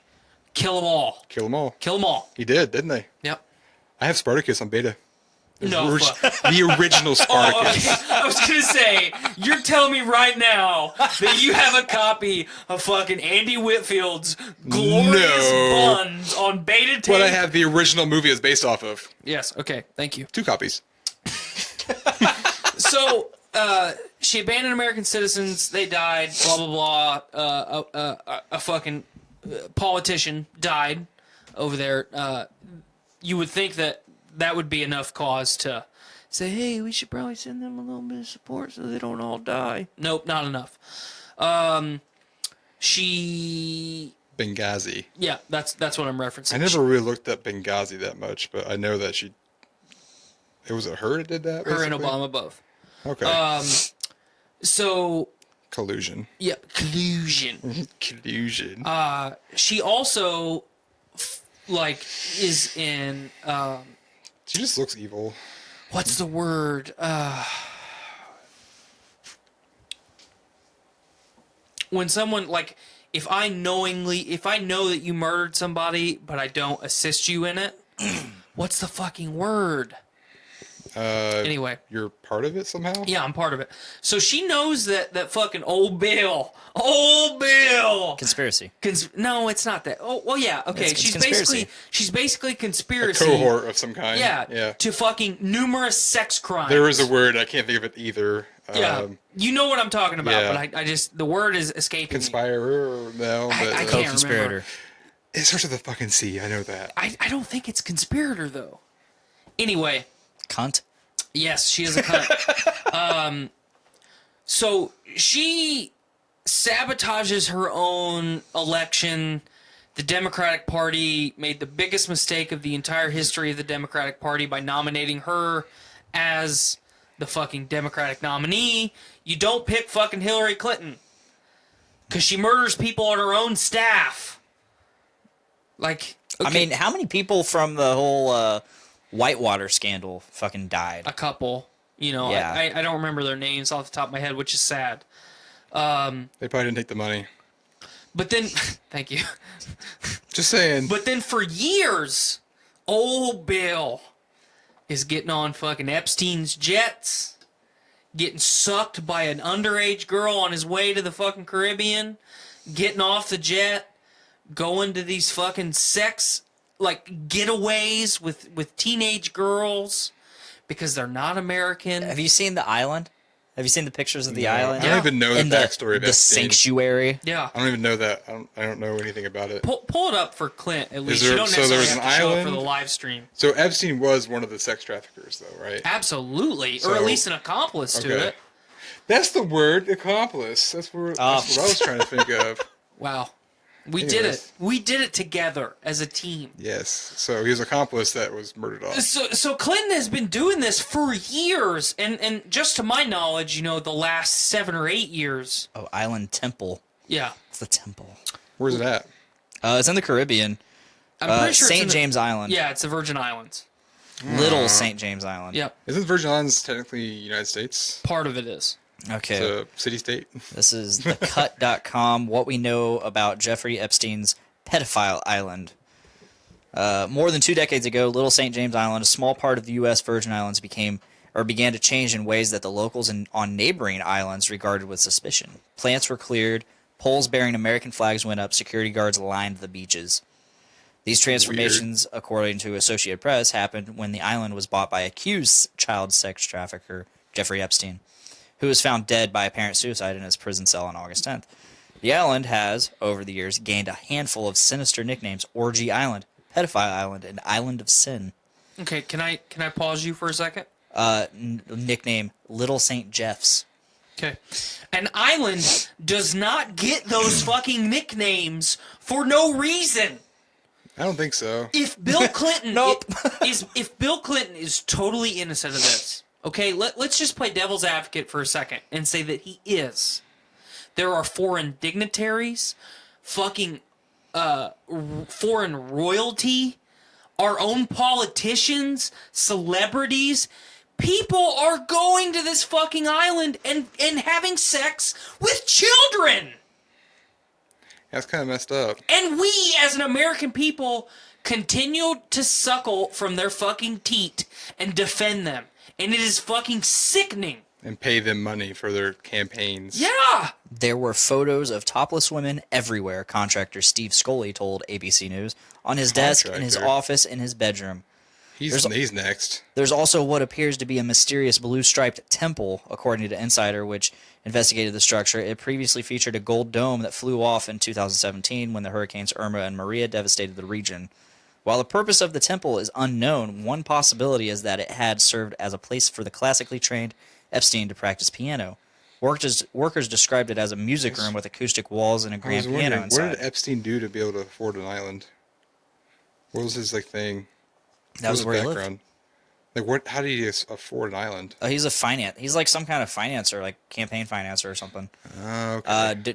Don't quote me on that. I know he was like in politics because I think Trump said that. Yeah, I knew Jeff Epstein was a good guy, something like that. So he must have been in with him somehow. Conspiracy was the word. Yeah. Conspiracy theorists have suggested that the temple was either a secluded setting for Epstein's abuse or that it concealed a hidden underground location for the same purpose.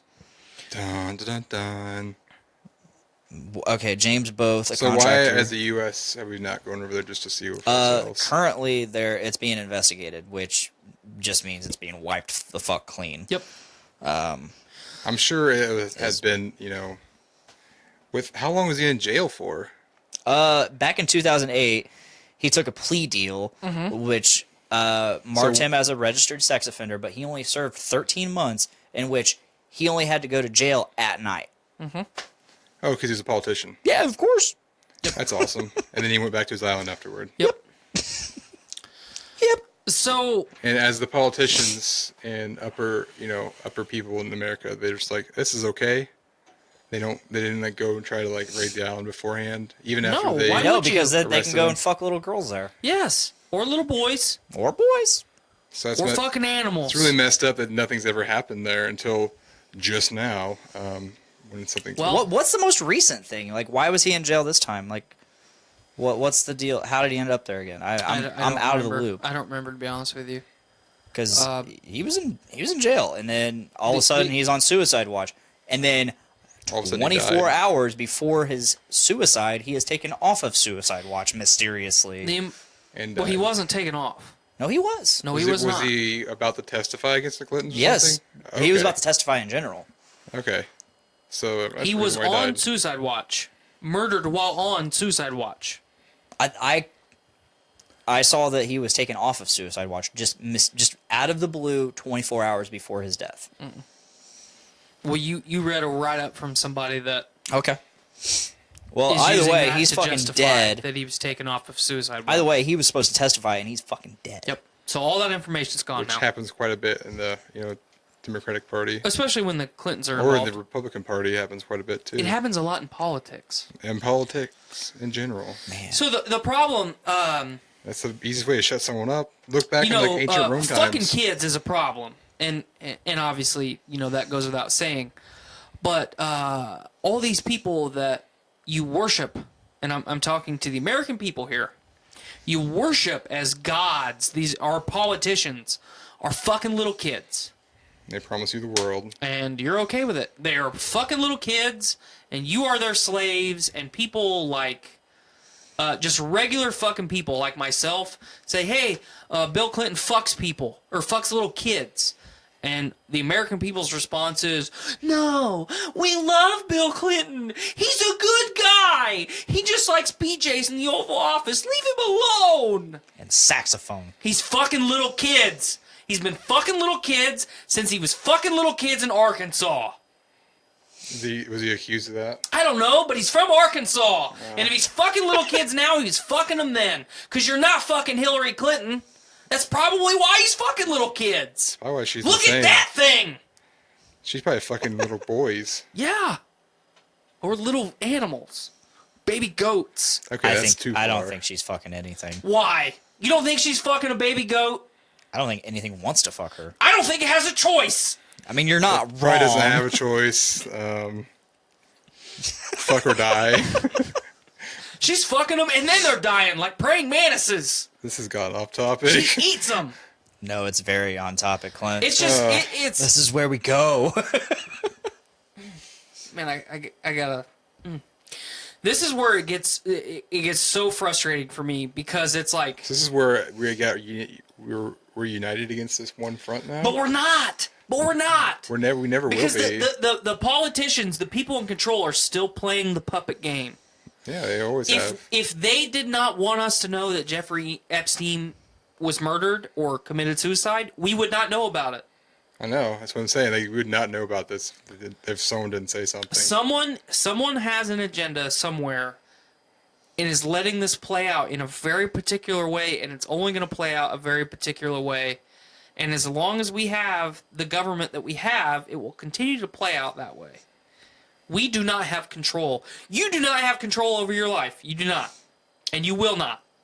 For the rest of your life, until you die, you will not have control over it. I mean, you have control of the little things you can do, but like the grand scheme of things, like how much you're paid and what you're allowed to do, what not allowed to do. If you are... We have just enough freedoms right now that we're not rioting. Well, I mean... Like, yeah, they give us just enough freedoms that we're not rioting. We're basically on the verge of a civil war. Socioeconomic collapse? That and like a civil war, like between the two parties. Like it might happen. You never know. Which will be awful. We're that divided right now. It's kind of crazy. Which will be awful. But also glorious.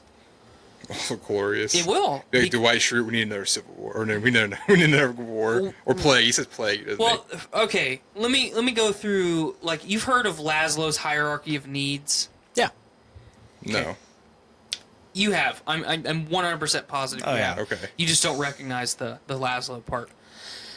So, like, the United States hierarchy of needs right now is total governmental collapse. That should be, the Earth's hierarchy of needs right now should be the extinction of man at the top.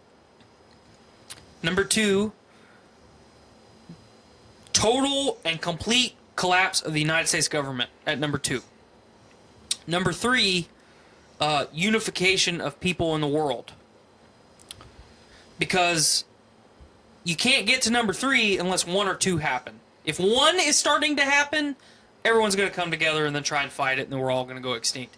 If number 2 happens, the rest of the world's going to say, yeah, they're either going to figure their shit out or they're not, but we kind of need to band together because now they're out of the picture.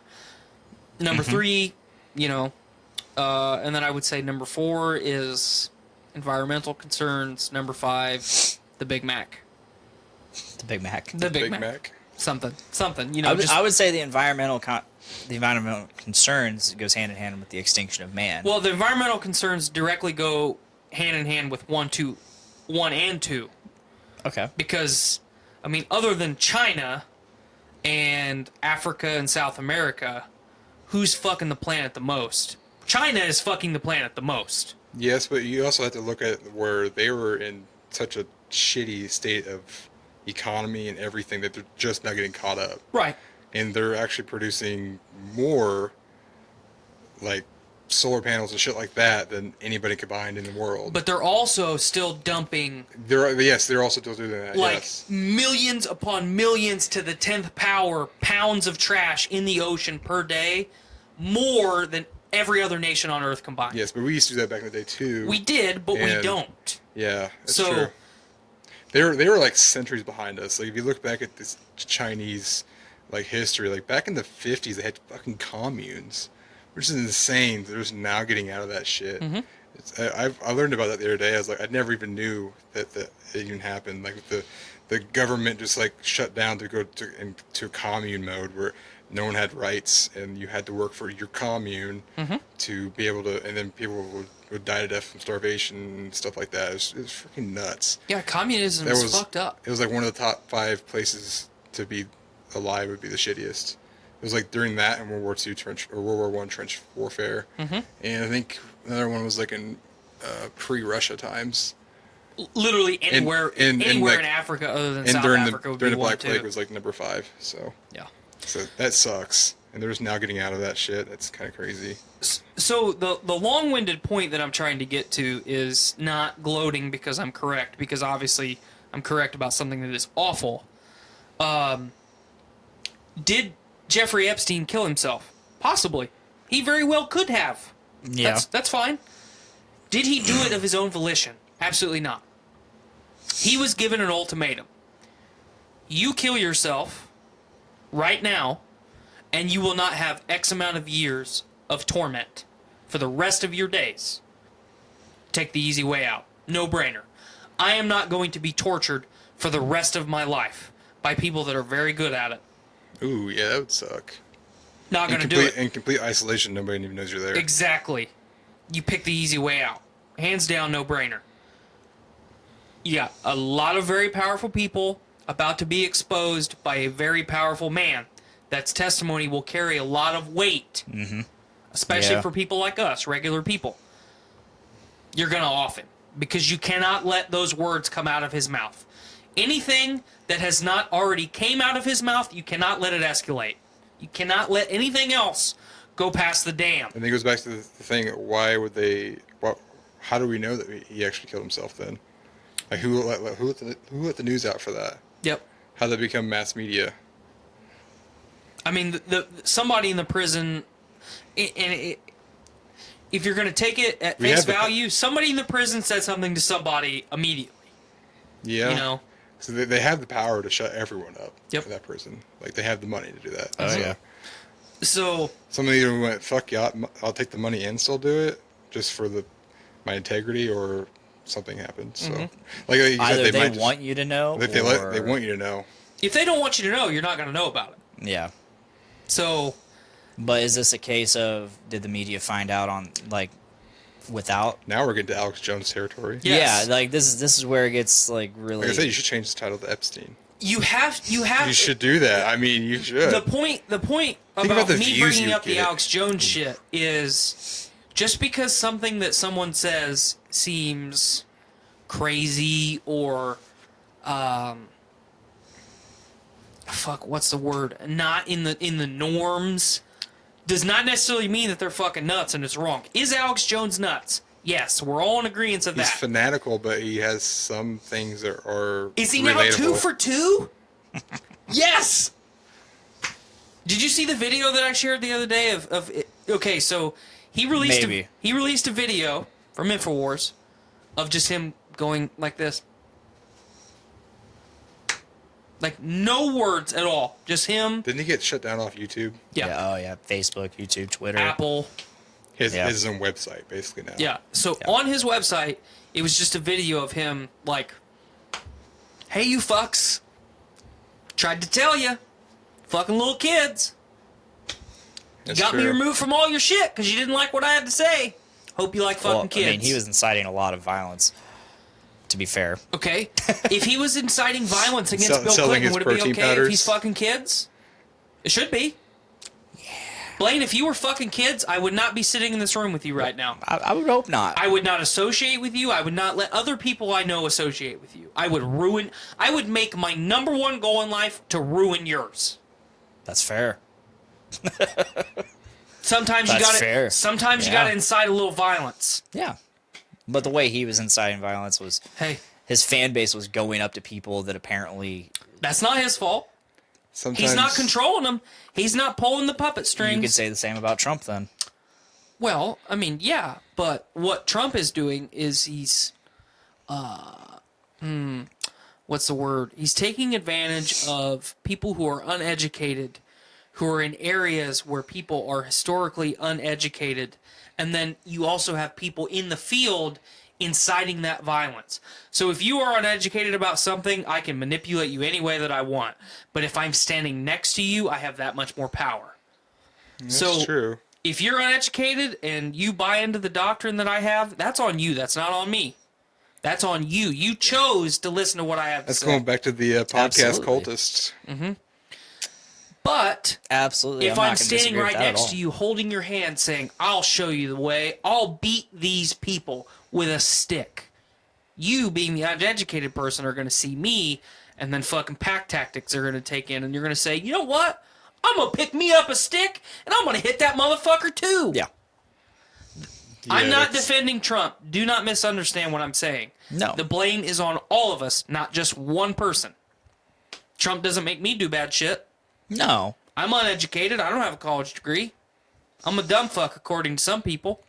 But the fact that he's just taking advantage of this, or whoever is influencing Trump is influencing him to take advantage of this. It's all a campaign tactic. He has the right people in the right places. Yes. Boots on yes. the ground. Yes, absolutely. I mean, yeah, you can't directly blame Trump, but at the same time, it's like he's calling the shots. He's the president of the United States of America. So he's in a position where people are or should take his word. Everything that Trump is doing right now is our fault. It's 100% our fault. Yeah, we put him there. Well, we specifically did not put him there. No, we didn't. I didn't vote. I voted, but I didn't vote for him. So you did put him there. I mean, technically, yeah. By inaction, yeah. Then you go back to, is the actual voting system working? No. I figure you'd be the person that would be like, voting does not work. Would you be someone like that would agree with that? I mean, yeah. I mean, it's tough because if you go... Computer systems are very easily manipulated. If you go Alex Jones with it, which I tend to do with a lot of things, the people that are that they want to sit in that chair are going to sit in that chair. It doesn't matter their party alignment. They're going to sit there. You can manipulate anything. Yes. Computer-based. Even, ballot-based. But at the same time, like, you're an American citizen.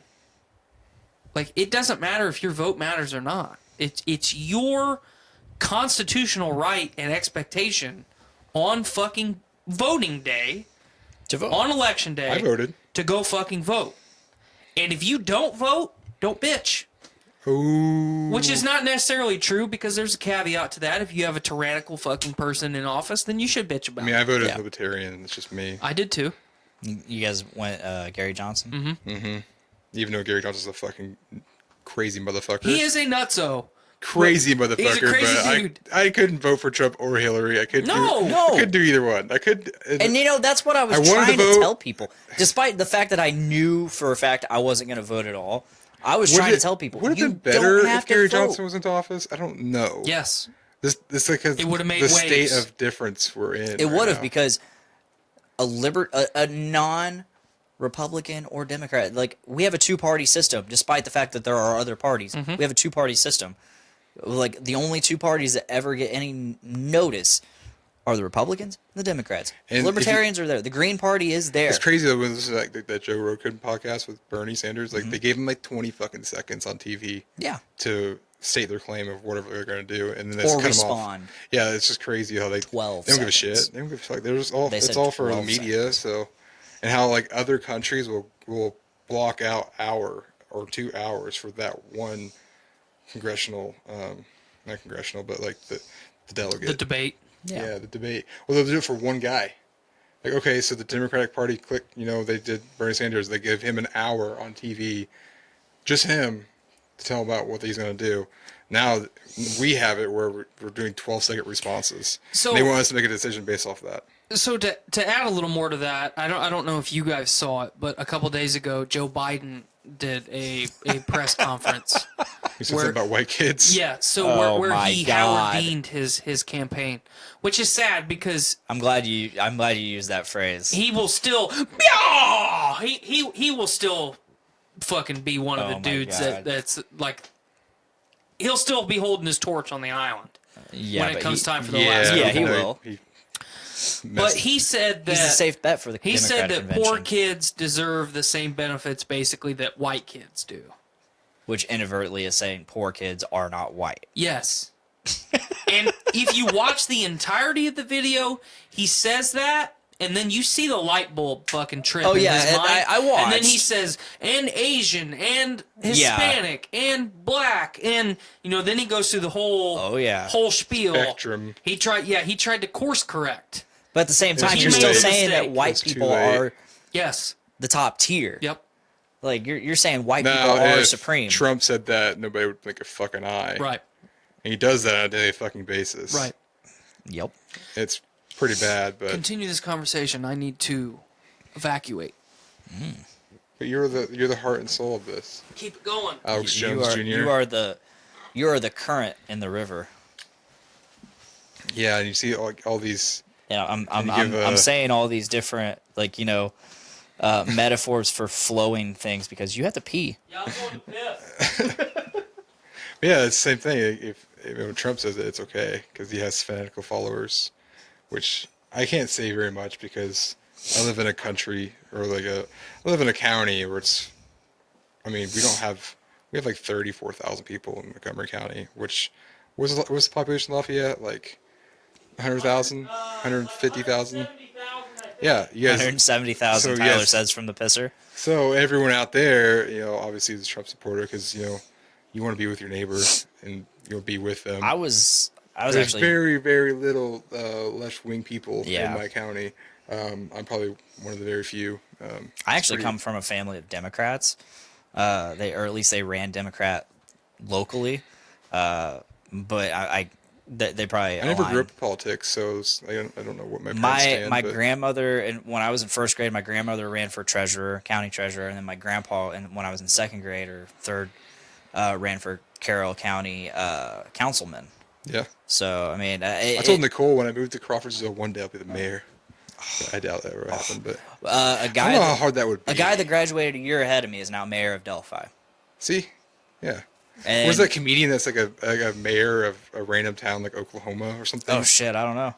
There's a comedian out there. He's Kane from WWE. He became a mayor of a town in Texas, I think, or somewhere. Media made him just like Trump. I mean, he was a public figure already, so it wasn't that hard to get him off the ground. I mean, I don't know. Yeah. You think about you would be a mayor one day? If you want to be a mayor one day, you just need to be like in mainstream television at first, or you need to have like your own platform on YouTube or even like podcasts. Like my career goal or my career path before I graduated and then dropped out of college was I was going to be a politician. Ooh, That's what I wanted to be for a long time. I think you could stand on the podium and just rant. Well, I'm pretty good at that. We're aware. Maybe a little bit more Mein Kampf without the genocide. Take down Rorski. Put McLaughlin in. Yeah. I mean... Is Rorski still mayor here? Yeah. Yep. He's been mayor for like 15 years. Yep. He's been mayor for a long time. Am I going to eventually pursue politics? Probably. In some capacity. Are you going to drain the swamp? Have you guys ever been... No, because you can't fucking drain the swamp. The swamp is full of fucking swamp. Didn't Rorski like sell out to all the people in Chicago? Yes. I mean, why is he still in office? Because who else are you gonna pick? Exactly. Run. I'll be your campaign manager. Okay. I'm I want serious. Blaine to be my orderly. Okay. You gotta bring me coffee whenever I say. If it pays well. I mean, being a mayor Notoriety. does not pay well. Oh, wow. I'm pretty sure Rorski has his own cabinet of people.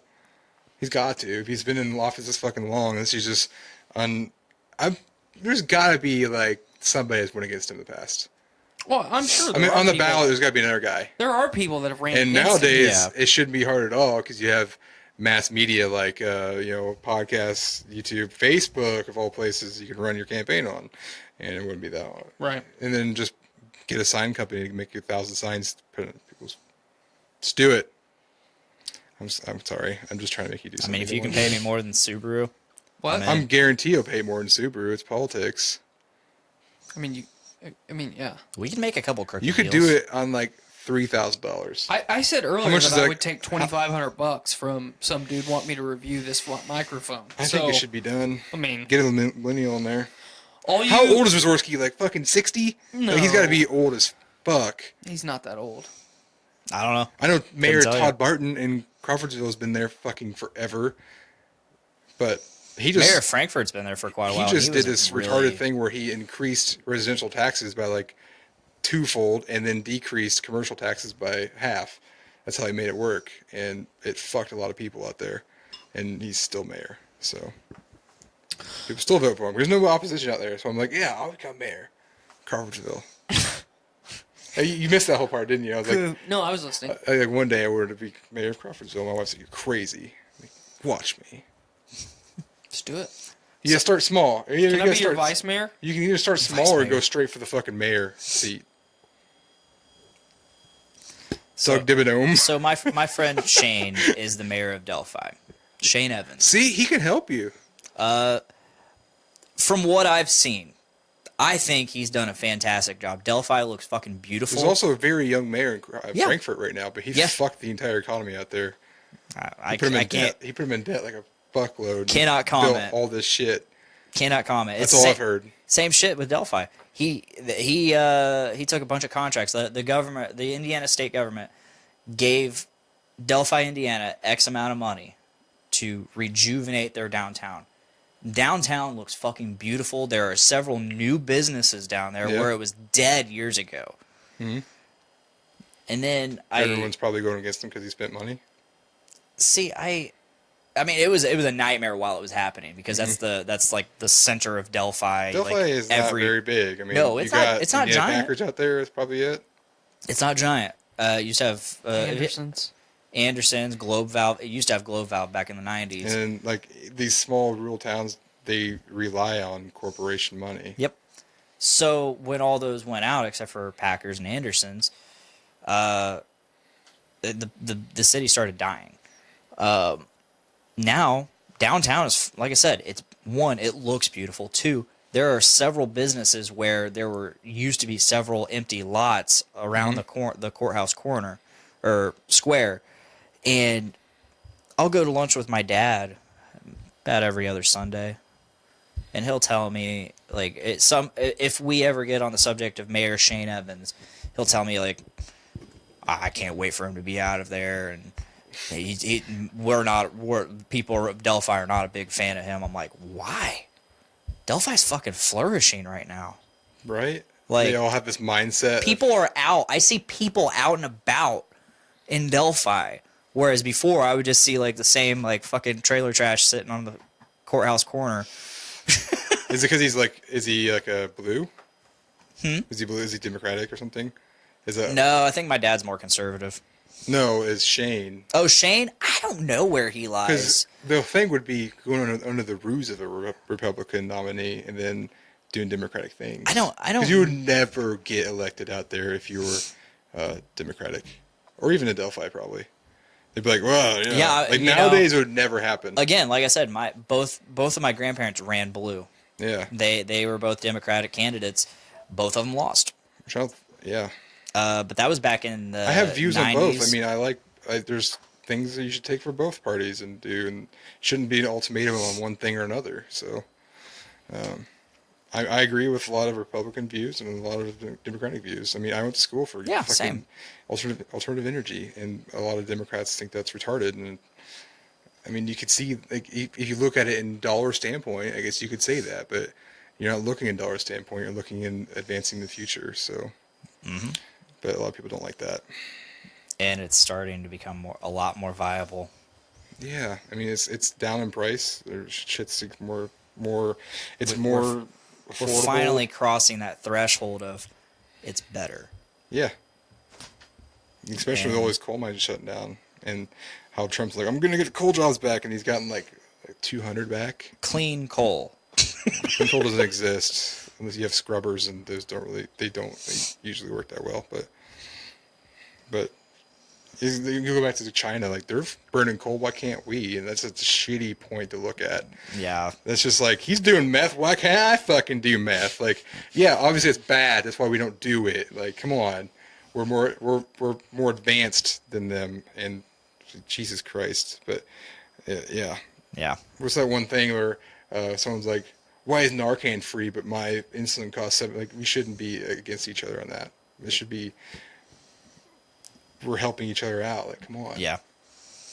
But to be fair, up in Canada, insulin's 10% of the cost that it is here. Yeah, so we go back to Big Pharma fucking us, and we're just letting it happen because everyone's on meds, including myself. So I love my meds. Yeah. I love my sister being alive. Yeah. If you decide to do heroin and overdose, I really don't give a fuck about it. Just you guys don't do heroin or meth. It's not good. I mean, Or overdose. Crawfordsville's meth city, so my wife Indiana runs is the meth hotel city. out there. She runs the whole day in it. She has a hard time finding people that are not on meth, or people that she does hire people that have been on meth, but they've turned their life around. So it's like it's just an epidemic out there, just like any other drug would be. It's an epidemic in Indiana. If you're gonna do drugs, do cocaine. You'll do more positive things. Be the next Chris Farley. Before he died from cocaine. But we had good movies from him, man. Don't make me all sad. I love Chris Farley. Chris Farley's awesome. Yeah, you should run for mayor. Anyways, get your buddy out there to help. Do you legitimately think that I should run for mayor? Yeah, I'd help you, man. I'd be right there helping you. That'd be awesome. That'd be an awesome experience. It'd be fucking cool. Even if you do lose, fuck it. You can try again next year. Man, it's expensive. Try to. I mean, not with social media nowadays. It dramatically decreased the cost. Yeah, but it's still expensive. You still got a campaign. That's why you get campaign contributions. Where am I getting it from? Who's lobbying for me? Yeah, lobbyists. Yeah, you can do that and just tell them to fuck off afterward. Go to like SIA, get a lobbyist from there, and be like, "I'll decrease your taxes, motherfucker," or something. If we could do it, it's not that hard. If a guy like Donald Trump can do it, fucking anybody can. God damn. Well, you see, Donald Trump did it because people said he couldn't. Well, you can't do it. How about that? I argued. No shit. I argued with a fucking guy for 9 months, every single day for 9 months. Had the same argument. SIA? No, it's at Tate and Lyle. Oh. A guy that we went to school with's dad. I worked with. I argued with him every single day and night for 9 months. And his only fucking rebuttal to anything I said was, Donald Trump is unelectable. He cannot be elected. And my response was, Chuck, that's why he will be elected. Mm-hmm. That's why everyone voted for him. That's why everyone voted for him. And because the Dems fucking nominated Hillary. Let's put that one out there, too. Really kind of killed it. The moment that Hillary was nominated, she was not going to win. Yep. It did not matter who Donald Trump was. Did not matter. He could be fucking little kids on the stage, and Hillary Clinton still would have lost. I mean, he did some good. I'm not going to say good, or he did like good public displays, man. He would talk like a real. He appealed to the. Yeah, He Mein Kampfed it. I didn't want to say that, but he did Mein Kampf the shit out of it. That's what he did. I mean, he's up on stage like, like getting people riled up, and that's what happened. He did the fucking positive Howard Dean. Yeah. He yawed when he needed to yaw. Yeah, he did it right. That's for sure. Yep. I mean, he's had a lot of experience doing that on television and shit. And he's been on multiple thousands of probably interviews before that. He knows how to hold himself in an interview very well. He's a bullshitter. Fuck yeah, he is. I think I'm a bullshitter myself, so I'm not as good as a bullshitter as him. I mean, that's what I used to do is bullshit people. So, I mean, when you buy and sell, you bullshit people every day. So, I mean, he's a very good bullshitter, that's for sure. And you can't deny him. You can't, hold it against him. He's a good bullshitter, and he got into office. People eat the bullshit up. Yeah, I mean, like I said a minute ago, we have no one to blame other than ourselves. I mean, because I don't want to say we're in 2 years ago we're in a worse state than we are now, though. I don't think we are. I mean, I'm not. I don't think anybody, other than the whole fucking ICE thing, that's fucking fucked up. There's a few things that are just fucked up that don't need to be there. You do realize that we as American citizens paid $90 billion more in taxes this year? I felt that hard. Yeah. My small fucking business I have, I paid taxes in, and then I turned around and saw that Amazon paid $0. That's fucking retarded. It's fucking retarded. They have loopholes they can figure out, and then we act like we have no money in the government, and then take it out of Social Security. Like, fucker, Amazon had over a half of online sales last year, but paid $0 in taxes. And then you would go over to me where I had 30,000 in sales, and I get fucked 40%. What the fuck is going on here? Who do I need to talk to at Amazon to get on their train? Like, seriously. Just become an Amazon verified seller. You still pay taxes. Well, I know. Yeah, like, it doesn't matter. Like, the company of Amazon didn't pay anything, and they own shitloads of assets. Like, Jeff Bezos is the most fucking richest guy in America right now. No, he's the richest man in the world. He got divorced and is still the richest man in the world. He had 160 billion or 166 billion at one time. It's ridiculous. Was that after the divorce? That was after the divorce, I think. 166 billion after the divorce. Yeah. Yeah. And I bet Tesla paid taxes. And they're actually doing shit. Yeah, right. He's actually doing shit. He's actually trying to make the world a better place. You could see you at could this argue point. that. At You could Either argue a better that. place or a cooler place. this point, see, that's where I was going to go. At this point, I think Musk is just fucking around. I think he's done his thing. What do we have to show for it? We have electric cars that he brought into the industry that everyone that are how lobbied. viable? They're fucking viable. Do I have one? No, but Not they viable enough. cost almost the same amount as a regular car nowadays. How much? 30,000. Okay, that's too expensive. Well, yeah, it's too expensive for normal people, but it's coming down. Then it's not viable. You have like Nissan, Chevy, Ford. Everyone's releasing fucking electric cars where That I if can afford. that never came out, no, they're going to be the same price, around the same price. I can buy a full-size Mitsubishi Outlander right now that is a what's the word? A plug-in hybrid electric vehicle right now today that will charge in 45 minutes for less than $30,000. See, there you go. I can't buy a Tesla for less That than $30,000. would have never happened if Tesla never came out with their own patents and changed the industry, and then was big enough to be like, "Oh shit, we should probably do something." Which finally. I don't disagree Yeah. with, and I'm not trying to argue about it. I'm just saying that's why I think that Tesla is just fuck dicking around. Yeah, they've done what they need to do. Then They have need to do more. More? Yes. Have you seen SpaceX? He's done SpaceX too. He keeps shooting rockets into space. What is he doing with it? Well, obviously he's working toward a goal. Which is? He's going to Mars or something, right? Okay. I mean, he has rockets that could be used like multiple times now, and they're just shooting it out and letting it fall in the ocean. Let's see what happens. Let's see if we hopefully- get to Mars. And other companies are using his technology that he has readily available that he's developed.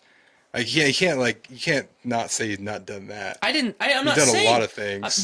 But like nothing that he has done is tangible. Well, just like nothing Tesla back in 1900s, 1800s was tangible. He had his ideas that we made him work for. He had the ideas. Edison took the ideas, and Edison made it tangible. Yeah, so you had to have some asshole to take your ideas. And Or just make it tangible from the get-go. Well, they're tangible now. You have electrical cars That I can't afford. Well, people can afford them, but Not obviously, me. yeah, if you're not in the bracket of affording one, I mean, I can go out and buy a Tesla tomorrow if I want to, with Model 3. I'm not going to. You make more money than I do. I don't know about that. You most certainly do. Well, I'm not going to go buy one anymore. I drive a fucking shitty truck, so the appeal of electric vehicles has not just happened overnight. It's because of Tesla, and you have these companies like Chevy and stuff that have billions of dollars that can actually do this shit, but they are lobbying against it because it went against the oil industry. So because they have no incentive to not lobby against it. yeah, so then now they do have, so that They're starting to. yeah. So they're having, like, the F-150 electric truck coming out was fucking cool. Yes. Looks fucking amazing. That would have never happened if Part of the there wasn't problem a push in the industry. Part of the problem with electric vehicles is you cannot get the distance. Yeah, there's still a lot to be desired. Like in battery, it's in the batteries, and there's so many companies out there pouring so much money into R&D. It's really a cool fact to look at. What's the fucking name? I think it's Hoover Vax. How much money they're pouring into battery technology. There's actually a Hoover car nowadays. Really? They're developing right now. And it's because they have, like, I don't know why, but I guess it might not be Hoover. It might be... Is it Dyson? Yes, Dyson. Dyson is the one doing it, not Hoover. Sorry for the wrong plug. Dyson is pouring a shitload of money, and they're in a collection of other companies doing it. Like, we just haven't found the technology yet to... put like a 900 mile range on an electric car. You have to have something on the vehicle that is charging the battery as it goes. Yeah, they do have. They have like regenerative braking and stuff like that. But right. solar technology is not there. Right. You don't have the technology for that. Even though like they have cars come out with solar tops, like that's not fucking viable. Right. Like it can charge during the night or something, but it's nothing different than plugging it in. We moved on from hydrogen long time ago. And now they have this technology where they're taking CO2 from the air. Have you seen this? Mm-hmm. They're taking CO2 from the air and with hydrogen and making a fuel that will burn in every single gas engine. And they're actually making it right now. Yep. And when it burns, it produces a little bit of CO2 in the air. They just take it back in with these giant fans they got going on. I think it's in Canada or like I think it's over in Europe somewhere, maybe like Norway or some shit. I'm pretty sure it's it's actually Norway. viable, and you can put it in any fucking car. Any car will burn it. So you can take all these cars that we have nowadays. Like that's what people is worried about. Like what happens when the electric engines finally take over and like my car cannot burn because there's no gasoline left. That's gonna happen very fucking soon. And we were just going straight. We're just going straight for that point and like hoping nothing happens. And then Tesla comes out. He's like, hey, we should do something. Like we should make fucking electric cars. If you guys aren't going to do it, I'm fucking going to do it. The problem is though, and part of the reason why I say it's not tangible is the electricity has to come from somewhere. Yeah, it definitely has to. Yeah, you just can't get free electricity. And like people always say, well, what about hydroelectric dams? It fucks up the ecosystem. Everything above that dam gets fucked up. Everything below that dam gets fucked up. It's not viable. What about solar? It's not viable because it's too expensive, and you got to have fucking places to put it. You can't have giant fucking fields of solar panels because people want to put corn there. Yeah, that's a big thing about wind turbines. That's why they banned them up here in Dickinson County now.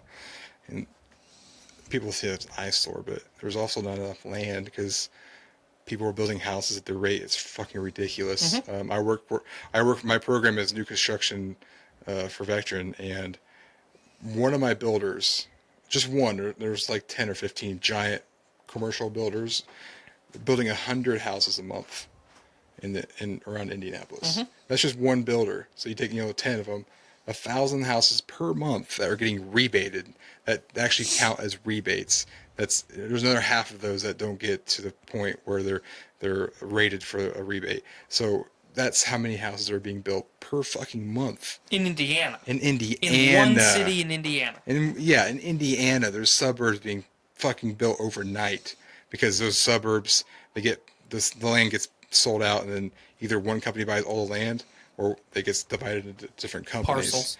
So that's a main thing is people are running out of places to live, and nobody wants to live in multi-family housing, apartments, and shit like that. Mm-hmm. So that's another thing. There's land, and then you get to share the land between residential and commercial. You need farming land. You need to feed everyone. So, well, wind turbines they're very viable. I mean, you can say they cost too much, and they're just getting better. The technology's getting better. I mean, the ones up in Benton County were fucked from the get-go because they couldn't get contracts with Duke Energy. And the reason why they're tearing apart is because they would shut them down every fucking day. And they're not made to shut down every day. They're made to just keep going. Yeah, they're made to keep going, just keep rolling. But they couldn't sell their electricity, so they had to shut them down. They can't go anywhere else. And you're not going to give it away for free. That's not a good business. So, I mean, obviously people invested in those wind turbines and they want their investment back. So, and that's why those are breaking down, catching on fire, falling apart, because they're not made to shut down. There's not. So, it needs to get better at contracts and shit like that. It's along the same lines why desalination in California is not a thing. So the majority of California struggles with droughts and wildfires and shit every year because it's so dry. There's a massive reservoir in California that the government will not tap because of a native crustacean that lives there, and if they tap that reservoir, that crustacean will go extinct. Cool, fine. Yep. Desalinate ocean water. Do you understand desalination? Mm-hmm. Mm-hmm. You take salt water, you evaporate it. Currently, you condense it, clean water. It's getting better, but the cost of electricity to desalinate a gallon of water is not viable yet. No. They'll do it in most places, but the technologies need to get better. Just like batteries need to get better. So Do you realize it all that comes down to electricity. Tate and Lyle South plant, the one that I used to work at here in Lafayette, is essentially desalinating water at 1,000 gallons a minute? That's crazy. I didn't know that. Yeah, to make high fructose corn syrup, average flow is around 1,000 gallons a minute. You are evaporating that syrup. You are evaporating the water out of it, getting rid of the condensate. The condensate is going directly to the sewer. Mm-hmm. Or to waste treatment and then, out. So it's viable enough to make Coke. Yeah, I guess not viable enough to have people drinking water, I guess. Mm-hmm. Yeah, it all comes down to money, Yeah, tell that to Flint. It all comes down Fuck to Flint, money. Michigan. Just move out of Flint if you don't like the water. Thank you! Yeah. From what I've heard from people actually in Michigan that Flint's actually not that bad anymore. But yet there are still people defending it like it's... You know what? Because you don't hear about it. You know what's a bigger problem? Huh. Fukushima is still fucking leaking. Yeah. That's a big ass problem. I didn't even know that. Yeah, still leaking. Yep. Still going goo, goo, goo, goo, goo. So, I've brought it up on the show before. You're the energy man. Nuclear energy is now fucking safe. It is. It's Why been are we safe. using It's it? been safe forever. People don't. It's Not forever. it Not goes- forever, but yeah. For at least a decade. Yeah. It goes back to the not in my backyard thing. Nobody wants it around them. Just like nobody wants wind Don't put turbines it around them. Build a fucking nuclear facility in the middle of the ocean. Or in the middle of where people cannot live. There's deserts everywhere. Thank you. We have to transmit that energy somehow too. You got to transmit it. You got to transport the fuel there. That's not hard. I Yeah. mean, but the whole transmission lines is super expensive. You probably know. Like a high transmission line nowadays is like $1 million a mile, from what I heard last time. That was like years ago. So you put it in the middle of the desert. You gotta have a lot of investors. You gotta have a lot of good stuff. So, I mean, coal's still cheaper, so we're gonna still burn the shit out of it. So, and did you know Indiana down in Vectron headquarters, or southern Indiana, Evansville, is the most polluted water area in the United States and the most polluted air in the United States. We have that title going for us for Indiana. I can believe it. I mean, I remember... Because there's like 8 coal plants down there. And they just get in this little fucking valley and they just burn it all day long, every day. And they just dump their shit into the fucking water, unregulated most of the time. And then they just burn the shit out. That's why coal's bad, dude. No one wants to live in Evansville because of that. I remember Not any at sane one person. point... Because of meth. There's meth too. I mean, I'd do meth too if I lived down there. I know at one point Lafayette was considered the worst housing market in the United States. Really? Yeah. It also had the highest or the greatest concentration of restaurants per square mile. Still does. I think we still I do think- have No, that. it's been eclipsed It- by really. some Asian place. Fuck Asia, they don't matter. Whoa. But in America. But in America, we still have the most restaurants per capita, right?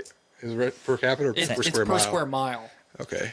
There's a reason why I'm 300 pounds, because we don't do anything but eat. There's Fuck nothing. here. There's nothing to do here but eat, fuck, and do math. All right, I got a topic kind of that hopefully bring this show home. So John had an idea today at work involving Game of Thrones. Okay. He says one tiny little detail could have changed the course of, or made you feel 1,000 times better about Daenerys Targaryen's heel turn. Can I pause you real Yeah. quick? Before Clint or I say anything, you are talking to two people that loved the show, hated the final season. Yeah, I didn't hate it, but the No. Clint and I hated yeah. the final season. So before you say anything else, before you hear our responses to your proposition here, Just know. just accept the fact We're the that biggest Clint critics. and I hated it, and you're not going to change that opinion. Go. One, as time has gone on, I've grown to hate it as well. Thank you. They fucked it. They fucked it. Especially reading the Everyone actual knows they script. fucked it. Reading the actual script, you're like, holy fuck, they really The actually actors know they fucked fucked it. it. The actors know. The writers know. Yeah. Everyone knows they fucked it. It was So John tells me today, he says, one little detail could have changed everything for Daenerys' heel turn. Mm-hmm. Made it completely reasonable. I mean, despite the fact that I thought it was reasonable in general, I was not unhappy with what happened. He says, think back to season 1. Ned Stark up top on the fucking executioner's block, about to get his head chopped off. We know what happened. It was a sad moment. Not for the people of King's Landing, though. No, they were all cheering. They wanted his head in that bucket. They wanted that head to fall off that fucking wall, wherever it ended up. They were cheering. They were happy. They wanted their blood. They wanted their violence. Fast forward to season 8. Missandei, she's up on the wall. Supposedly, there's a silent crowd behind them. What if you actually heard them cheering for her fucking execution? What if Dany heard them cheering for execution? That could explain so much for like when those bells tolled. When you hear those bells and you see Dany just and then just fucking go crazy, yeah. It's because, you know what? Fuck them. Fuck the people of King's Landing. I was here to save them, and they fucking cheered for my best friend's death. My slave's death. She wasn't a slave. But she was. She was free to leave. Point, yeah. She didn't. She stayed because she believed. I mean, she was a slave at first until she liberated her. Cause. But yeah, that just goes back to poor writing. I mean, could easily put that in. Did you see the? They just went, oh, just do this way. It seems. Did better. you see the Iron Throne melting script? No. Oh my God. Drogon. Okay, oh no! so wasn't it just like a weird thing? Like, let's just preface fucking... this. All the fans were like, you know, it makes sense that Drogon didn't kill Jon and instead melted the throne because the throne is ultimately what killed Daenerys. Fast forward a couple months to the script of that part leaking, and it says, and I'm not directly quoting, but I'm kind of paraphrasing a little bit. Drogon saw Dany's dead body and could not bring himself to kill Jon because he knows Jon's a Targaryen. She always did. So Drogon instead targeted the wall, and the Iron Throne was just some stupid object that was caught in the way. It just happened to be there. And that's what it said. It's some dumb object. This is Drogon's thoughts. It was some dumb thing in the way. Was there even a wall behind it though? Yeah, it was. Open space. No, there was a wall behind it. What the fuck, Benioff and Weiss? What the fuck are you thinking writing that bullshit? They wanted to just destroy the show. That's all I can think of. What the fuck? Well, you guys did Maybe they're on the island fucking little boys and girls. You guys did see that they didn't go to bring it full circle. That they didn't go to Comic-Con. No, they didn't. Right? They canceled their appearance. I would too. Because people were, the last appearance they made, fucking people were booing the shit out of them. And then they're making the Star Wars. Awesome. How the fuck did they get that job? They didn't have Kathleen Kennedy's in charge. Do they have, do they have degrees in creative writing? The thing is, they're completely capable. Are they though, or are the people that they pay capable? If it was anything else in the world, they would not get hired anywhere else anywhere. So why the fuck did Disney hire them? Because Kathleen Kennedy's in charge of Star Wars. I don't even know who Kathleen Kennedy is. The person in charge of Star Wars. She's a fucking idiot. She was a producer in like Jurassic Park and all those older fucking movies. She had a hand in a lot of those older fucking classic ass movies by this point. Oh, I guess I should see why she's in charge of that. Now I was gonna say now she's in charge of Star Wars. Lucasfilm is manned by Kathleen Kennedy. Helmed. Yeah, sorry. You can't say manned. That's a derogatory remark. Yeah, you're right. And they spent all their money in their props, and they ran out of money with writing. Maybe. I don't know. It's just a shit show, man. I couldn't take it. And I usually watch those episodes a couple times through, and I could only watch them once. And I was like, nope. There's a few. I mean, I don't know. If I were to watch season 7 through season 8, I'd probably feel a lot better. There's really cool cinematography. Yeah. Burning King's Landing, but that was it. The story. I mean, you can't just like we were talking about video games. You can't have it good if it's no good story. It just ruins it all. Again, like my biggest issue is just the pacing. Like if they would have taken more time with things. There's no reason not to have a good story. You have fucking a team of people there. No one said anything, or if they did say anything, They were probably executed. They probably committed suicide. They got suicided. just like Epstein. Storm the Clintons' residence. They can't suicide us all. Suicide us all. I blame the Clintons for season 8. Like the first 3 episodes of season 8, dug it. They're fine. You had me. They're fine. I was okay.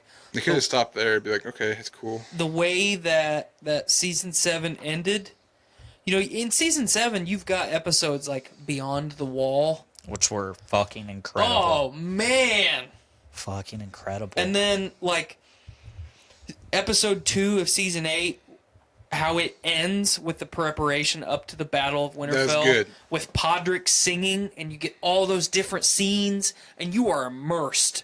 What they wanted you to feel in episode 3, you are already feeling it in episode 2. Yep.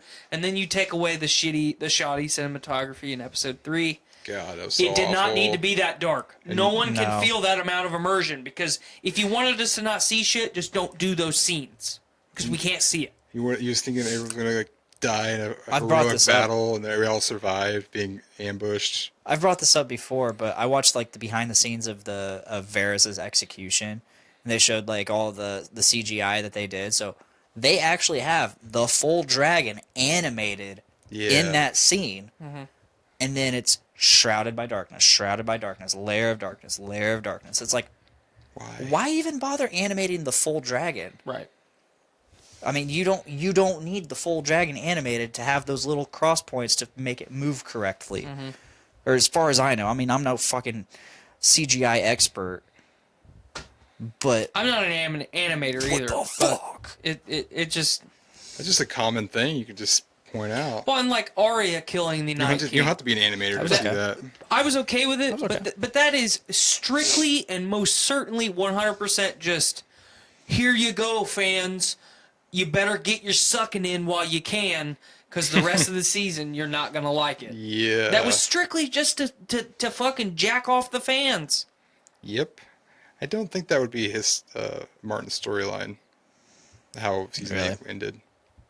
Maybe it is, but maybe he wrote it like 1,000 times better. Oh, probably. I mean, because he told them from the get-go who was going to be on the throne. So there you go. But they did it so poorly. They did. Ew. Well, I've brought it up. I've said it. That last episode of season 8, Skylar and I are watching it on premiere night as it airs. Me too. Me and my brother and Nikki were watching it, and no one said a word afterward. Yep. Like, what the fuck? When we paused it right before Tyrion nominated Bran to take the throne, and I paused it and I looked over at Skylar and I said, if they fucking pick Bran to be on the throne, I am shutting it off right now. And she said, yes. She said, shut it off.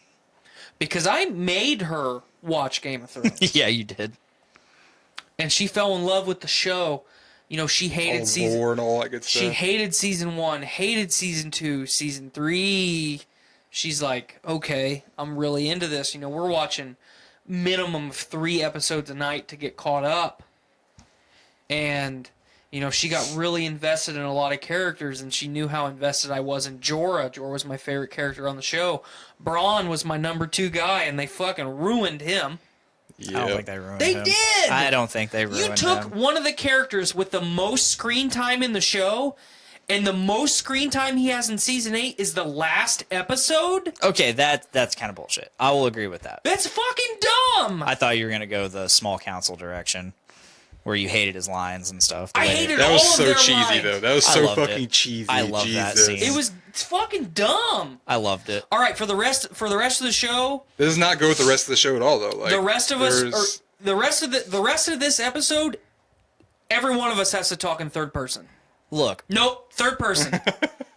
You have to the tell host me. of this show says Thank you. it makes sense because all of them are basically a bunch of nobodies. They're nobodies, and somehow they got elevated to the highest positions in Westeros. Of course, they're going to be like, They're not nobodies. well, To us, they're not nobodies. No. Legally, they are not nobodies. Bronn and Brienne are both knights. Yes. They are not nobodies. Davos is a knight, not a nobody. Okay. A well-trusted They advisor. are not giant heads of houses, is what I'm saying. Okay. Most knights are not giant heads of houses. But That's what the whole 7 seasons shaped him to be, somebody. Right? exactly. But to the whole of Westeros, they're not really anybody. Except for heroes of these battles and stuff, which is cool. I mean, that makes you somebody. It does. It's cool in its own right, but they are not Tywin Lannister. They are not fucking Ned Stark, and they're not Lady Tyrell. They are not these giant figures that are only as good as people's words, except for Tywin and Ned, fucking badasses. But and even Lady Tyrell's a badass in her own right. But again, they're essentially nobodies in the grand scheme of things, but somehow they got elevated to this giant title, the highest ranks in Westeros, the small council. Of course they're going to be like joking around about it, like, look at me. That's the way I see it. Here's part of the problem with it. They didn't get elevated. They elevated themselves. Yeah. They did the work. Absolutely. So, like, no one made But them it's that. like They made them It's like, that. look at us now. Like, it's like There's out really of nowhere. nobody else around Like, to what if criticize them. They're all dead. what if Yeah. all of a sudden we became Metallica? Like, That shit happens I every would day, not though. talk in third person. well, fuck no. But it's funny. Lars Ulrich here. Okay, Lars Ulrich would. He's not even that douchey. He I is. feel like, talking I third feel person. like totally the is whole, that The whole douchey. show was their journey to get there, but I can see. Okay, to us, yeah, but Yeah. to the people of Westeros, Who else was available though? Like, Most of the ones that would give a shit are dead. So also John thinks that the way it ended was like complete bullshit because you got two kingdoms that are completely in shambles because of winter. Like, all the armies are dead. The only viable army just went off to go check out the butterflies of Nasseth or whatever. Narth Narth. to die because people who aren't native to Narth die when they Yeah, go. exactly. So the only viable army with the only viable leader just took off to that fucking island. The only other viable army is the Knights of the Vale. And the North. And, well, I guess the North, but what food do they have left? And on top of that, most of them probably just got wiped out because of the dead. yeah. I mean, it did show that like, everyone dying, but somehow everyone lived. So. You're right. Sam died at least 8 times in episode 3. Yeah. I saw like several Sam dog piles of whites But he was a badass. He fought his way out. somehow. Nobody died other than Jorah. Wait, is he the only character that died? No, Jorah and Lady Mormont. Lady Mormont. Lady Mormont died. Mormont, but, like, House Mormont's done. They killed off like 2. John's buddy from the Night Watch. Yep. Yeah. He died pretty much right away. Derek Dondarrion died. Yep. He was one of my favorite characters. Yep.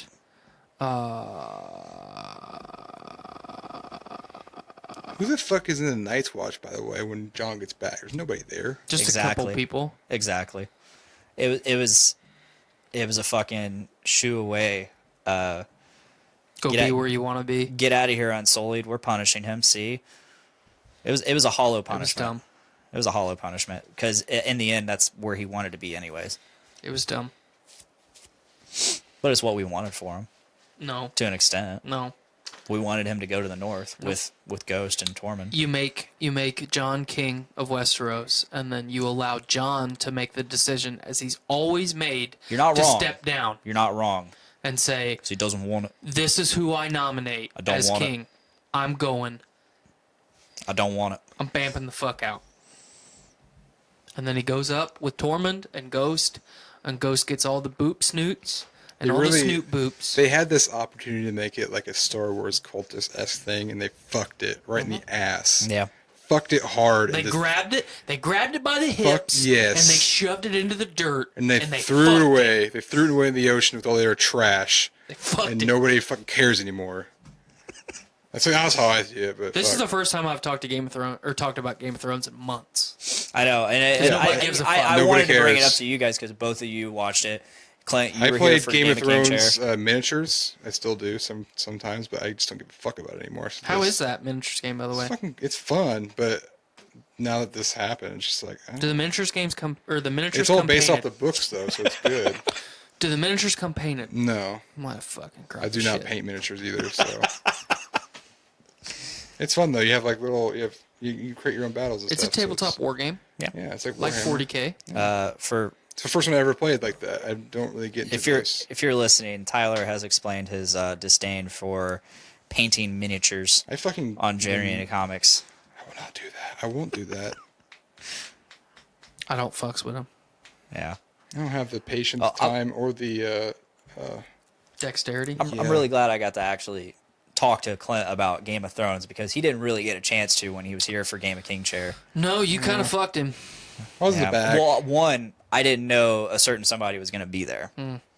That got thrown in last second, and I'm like, all right. I mean, it is your house. You could have said no, but wow. No, they really just fucked Game of Thrones. They did. Some people like it. Some people, majority of people hate it. So it took some time for me to hate it, and you know, even going to Star Wars, it took some time for me to kind of go really jaded on The Last Jedi. But because I mean, Tyler and I both had a giant hard on for our opening night, but we've established why we did, and it ultimately was the fucking Red Room scene. Yeah, that's what fucking got it for us. That, and then you know, Luke's exit. Just like episode 8. Lightspeed Was it episode 8 or 7? It was episode 8 is what Blaine is talking about. Yeah, The Last Jedi. The Lightspeed battering ram was amazing. So The Last Jedi is comparable to the final season episode. Honestly, kinda, yeah. Just kind of throws the whole fucking And it's thing funny out the because window. even Ryan Johnson's getting his own trilogy, and Benioff and Weiss are getting their own Star Wars something, and so it is totally comparable. But I think that's all I got for this episode. I don't think I'd even watch any spin-off shows of Game of Thrones, but fuck it. I'd watch it because as long as they're not involved. Still, it's just but it could be worse. That's all I got today. They dunked it in the toilet, maybe eat it. I got some pizza upstairs waiting on me. I ordered it a little bit ago. Clint, thanks for coming up.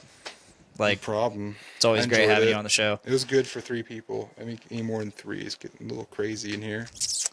It was about 4 people tonight.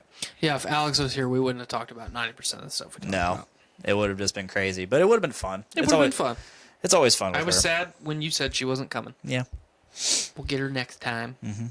Hopefully I haven't talked to the possible guests next week, but we're going to have hopefully next week's a good nerdy episode. Definitely.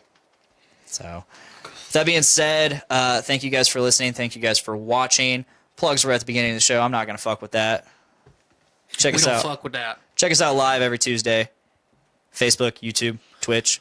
Possibly soon to be Wednesday. Yep. Keep your peepers peeled for Wednesday live streams. Uh-oh. And if you want to be a guest, especially in the coming month, hit us up. To see Blaine before he becomes mayor. Yeah. Hey, I'm going to be mayor. Or Tyler becomes mayor. We're going to need some guests here coming up, so hit us up, let us know, and if that is all, that is all. Thank you guys for listening. Thank you guys for chatting. See and you guys later. Make every day a Love big you all. dick day. Don't fuck kids. Woke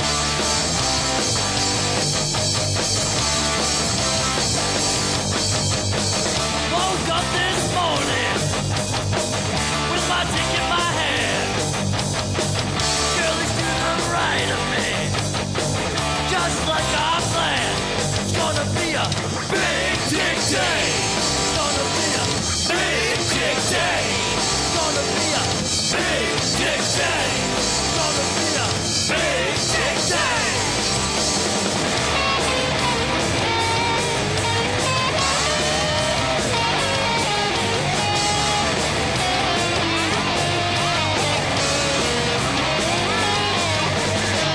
Big dick day. It's gonna be a big dick day. It's gonna be a big dick day. It's gonna be a big dick day.